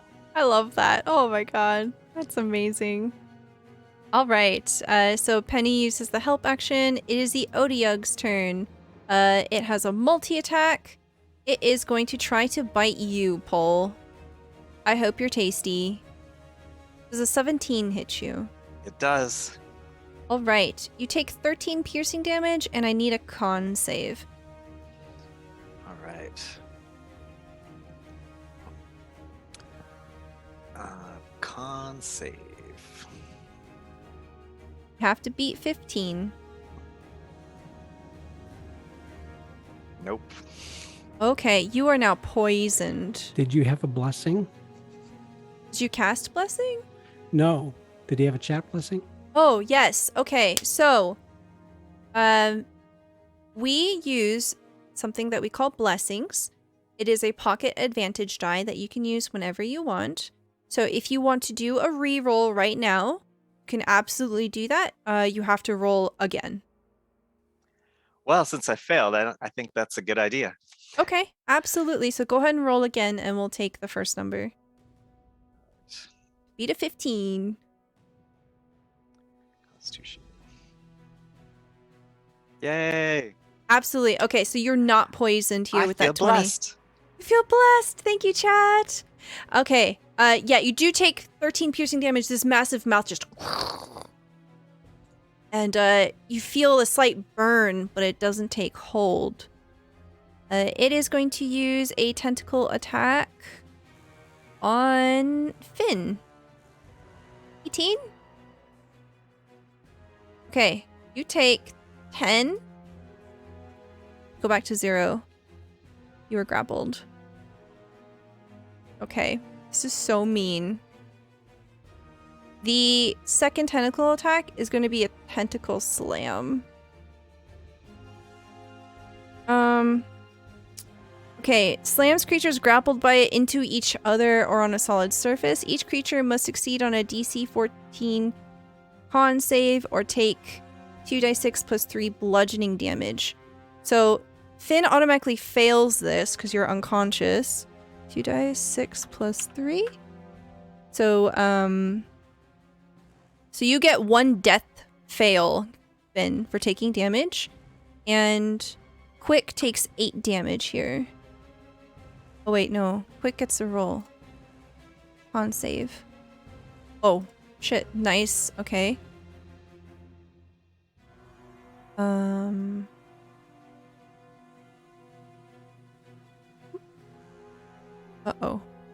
I fucked up. Okay. So it doesn't take damage. Save. Succeed on a saving throw or take damage on a successful save. Half damage. Okay, so Quick only takes 4 damage. Quick is still conscious. And that's going to be its turn. Pole, it's your turn. I need to fix the creature's hit points. All right. So, do I understand correctly that I have a 20 that I can just say instead of rolling the dice, or is that what I used to get that reroll? So you use the advantage die. So you do have a nat 20 that you can use whenever you want as well. You have I one. think I'm going to use that to hit the Otyug with my stick. Okay, absolutely. So this will be an automatic crit. So you get the choice of, do you want to roll twice for your damage, or do you want to just double whatever you roll? I'll roll twice. Okay, absolutely. Let's go ahead and do a smack. Okay, and then click quarterstaff 2 times. 3. Oh, it was the same. 6 damage. Yeah, you do 6 damage. Yeah, that's a pretty good whack. You absolutely smack it. It roars very angrily at you. Okay. I'm sorry, but you're hurting my friends. It is Owl's turn.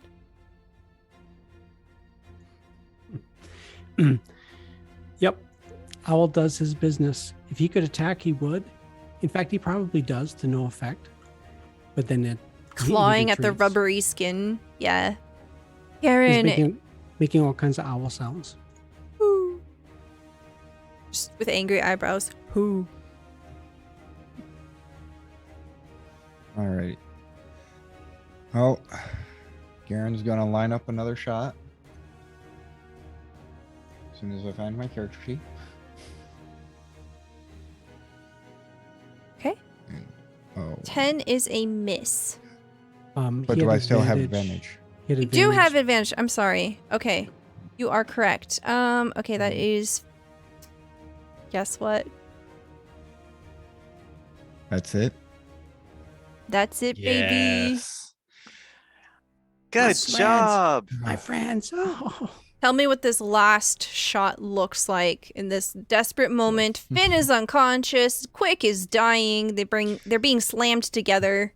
Yeah, I'd say Garen lines up the shot. It slams the two of them together, and then Pole hits him with the staff, and then Garen just launches the arrow as it's separating Quick and Finn apart. The arrow flies straight through, hits it square in the body, and then it just crumbles and falls. Yeah, you see the tentacle arms just like writhe around, immediately drops both Finn and Quick, and it slumps over. Dead. Finn is still dying. Immediately try to pull Finn out from the tentacles and try to see if we can resuscitate him. Okay. All right. Oh, it's been such a long time since I've done this. Medicine think- check. Then it would be me, of course. Medicine check. So, you have the option here, out of character. Mhm. You can give someone permission to roll for you. You can do a medicine check versus you doing a death save.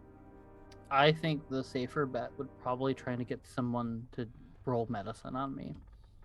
Yeah, because otherwise it's no modifier, flat roll. Yeah. Yep. So we're gonna go. Somebody help me. For future reference, though, I know that Dragon had given me a blessing. Could I have used that on a death save, or would that have not been allowed? You can go ahead and roll one now if you want, at advantage. Oh, you're talking about using a nat 20 though. No, I'm talking about using the advantage die, the the advantage, blessing gotcha. from the. Yeah. Yeah. Thank you.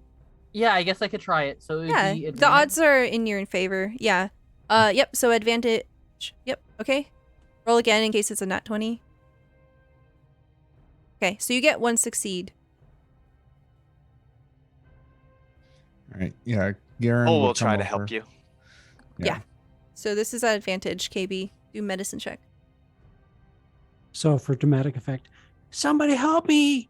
It's my friend. It's my friend. He needs help. Yep, okay. Yep, you managed to stabilize Finn, no problem, with the help of Pole and Garen. And Quick, I think, just kind of like watches to make sure nothing else is coming. I think he's breathing now. Why is he smiling? Okay. You're going to be 'Cause it's unconscious for 3 hours, Finn, but you are now stable. You are no longer dying. You have 1 hit point.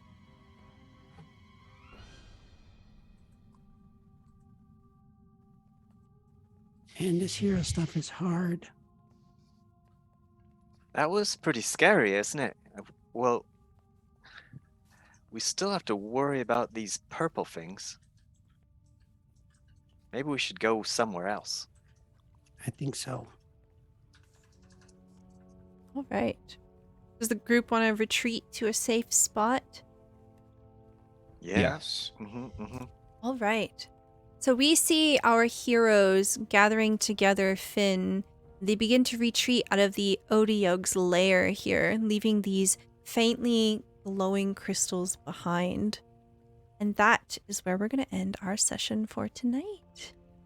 Thank you so much, chat, for being here. Thank you so much for all of the blessings, all of the boons that you have given here.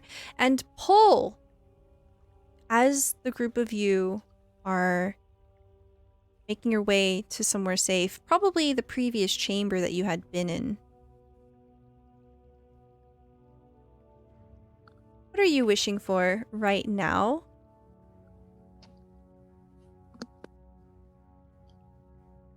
What am I wishing for right now? I just wish we were all safe. Okay. I will keep that in mind. You have drawn the moon card. You get to cast 1 wish, and it's a narrative wish, not like the literal spell. It's definitely more powerful than the literal spell in the game.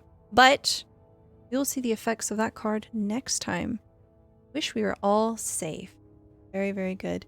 Thank you so much for being here, everyone. Before we go, I'm going to go ahead and reintroduce everyone at our table.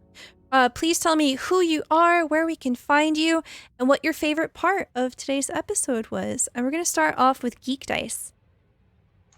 Hey, folks, I'm GeekDice. You can find me here every given Wednesday, and you can find me over on Greyhawk Tales on Sundays, where we have another Greyhawk game going. So, playing KayBee, enjoying it. KayBee is slowly beginning to turn into a real adventurer with the hopes of someday becoming a hero like all of his friends. And I think today he saw some bravery. I think my favorite moment was seeing how this group they tried to own it. They almost got themselves owned, but just everybody coming together and working so well, especially with a new teammate. That made a big difference for us. Seeing another brave soul into the maw that is Saltmarsh. Yay! Thank you so much. Next, we have GodfatherWraith. Hi, I'm GodfatherWraith. I want to seriously apologize to everybody for all of my technical problems. I mean, It's not a real stream if there's no technical problems. valid, you know. Yeah. So yeah, I'm probably gonna do a round of updating all my drivers tonight to try to avoid another blue screen. But yeah, I want to say my favorite part is probably the car alarm on the deer. Oh my god, that was so funny. I was not expecting that. No. Security system activated. Please back away from the vehicle. Oh my god. That was good. Oh, thank you so much. Next, we have Dickerus. Hi, I'm Indicarus, and yeah, I had a great time. Thank you for welcoming me here tonight for my first game. I don't have any particular place where I stream. This is it. But I will be in about a week and a half attending TsunamiCon and running games there. Old Living Greyhawk intro mods dredged up from the early 2000s. So if you're interested in playing a little 3rd edition D&D, come and meet me there. It's only $10 for the weekend. In addition to that, my favorite moment from today, I really liked meeting everybody for the first time. It was an awkward, weird moment of, not being snuck up on by their guard and then waking people up and Penny getting in trouble and seeing all these quirky things like the deer with the car alarm, and it was all just wow, wow, wow, wow, wow for Paul. It was just, he's never seen anything like this, and to come all the way down here, and then we almost all get killed by this crazy huge monster. This is kind of a forged in fire moment for him. He sort of, even though he's only known these guys for maybe a few hours, he already feels like he's their brother or something, because we Oh. lived through this. I love that so much. And yeah, I will confess that I totally forgot that we were not in Saltmarsh anymore when we did our session 0 and started warming up and getting you ready for the stream. I totally forgot. I thought we were in Saltmarsh. And then when I was prepping today, I was like, shit, how do I make them meet? I guess Paul's just gonna be there in the middle of the night, I guess. Yeah. Well, I think it was all okay. And yeah, what a great. I did not expect you to be using Pole that way with the Blade Ward. That was really cool. This is really refreshing for me. Can't wait to see more. It was fun. Well, he's not very good at fighting. Yeah. It works really well, especially with Garen in the back, just putting out these massive damage arrows. Fantastic. Thank you. And last, but certainly not least, we have Zombie Fighter 89. I can be least, it's fine. Nope. Hello, I am Jacob, I am Zombie, I am Z, I am whatever you like to call me. I am the Clipmaster, Lore Keeper. I probably do too many clips, but that's up to your own discretion. Favorite part of tonight? I guess I can't really be Zombie Fighter without fighting zombies being my favorite moment of a campaign, right? So that obviously is going to take precedent over everything. Even though I really did enjoy meeting Paul in our little interaction, I haven't been in a situation where I'm sort of the leader, sort of introducing things to people. So that was fun for me to sort of dig into that as I'm trying to be more assertive with my DMs or with my player stuff. So that was fun for me. Yeah. So yeah. And then what's a campaign without me almost dying? You can find me on Twitch at twitch.tv/zombiefighter89. When I do get back to things, hopefully it'll be Tekken. Maybe I'll be motivated enough to stream the Back 4 Blood that came out that I'm hopefully getting on Friday. Other than that, you can see me here. So actually starting this week, since I believe we're having another session of this game next week. From this point on, y'all are stuck with me every Wednesday. So you have to get used to this. I'm sorry. Excellent. Thank you so much for all of your patronage. Because of you and everyone else that is a Patreon, we can do all kinds of cool stuff. Yes, so as Zombie said, we are going to be streaming Secrets of Saltmarsh next week. This is typically an every other week game, but we do have a makeup session, so we're going to be here next week and the week after that with our regular schedule. Unfortunately, Emma couldn't be with us here in the game, but was here in chat the entire time. Love you, Emma. Emma will be back here next week. You can check out Emma's streams at twitch.tv/EmmaPanada, and you can follow her on Twitter. She is super awesome, and I highly recommend that. I'm Stella Luna. If you've enjoyed the stream today, please consider giving us a follow. That's the way that you can get notifications for when we go live. I do TTRPG stuff here, and I'm trying to open my calendar so I can tell you what's coming up, but I keep pushing the wrong buttons.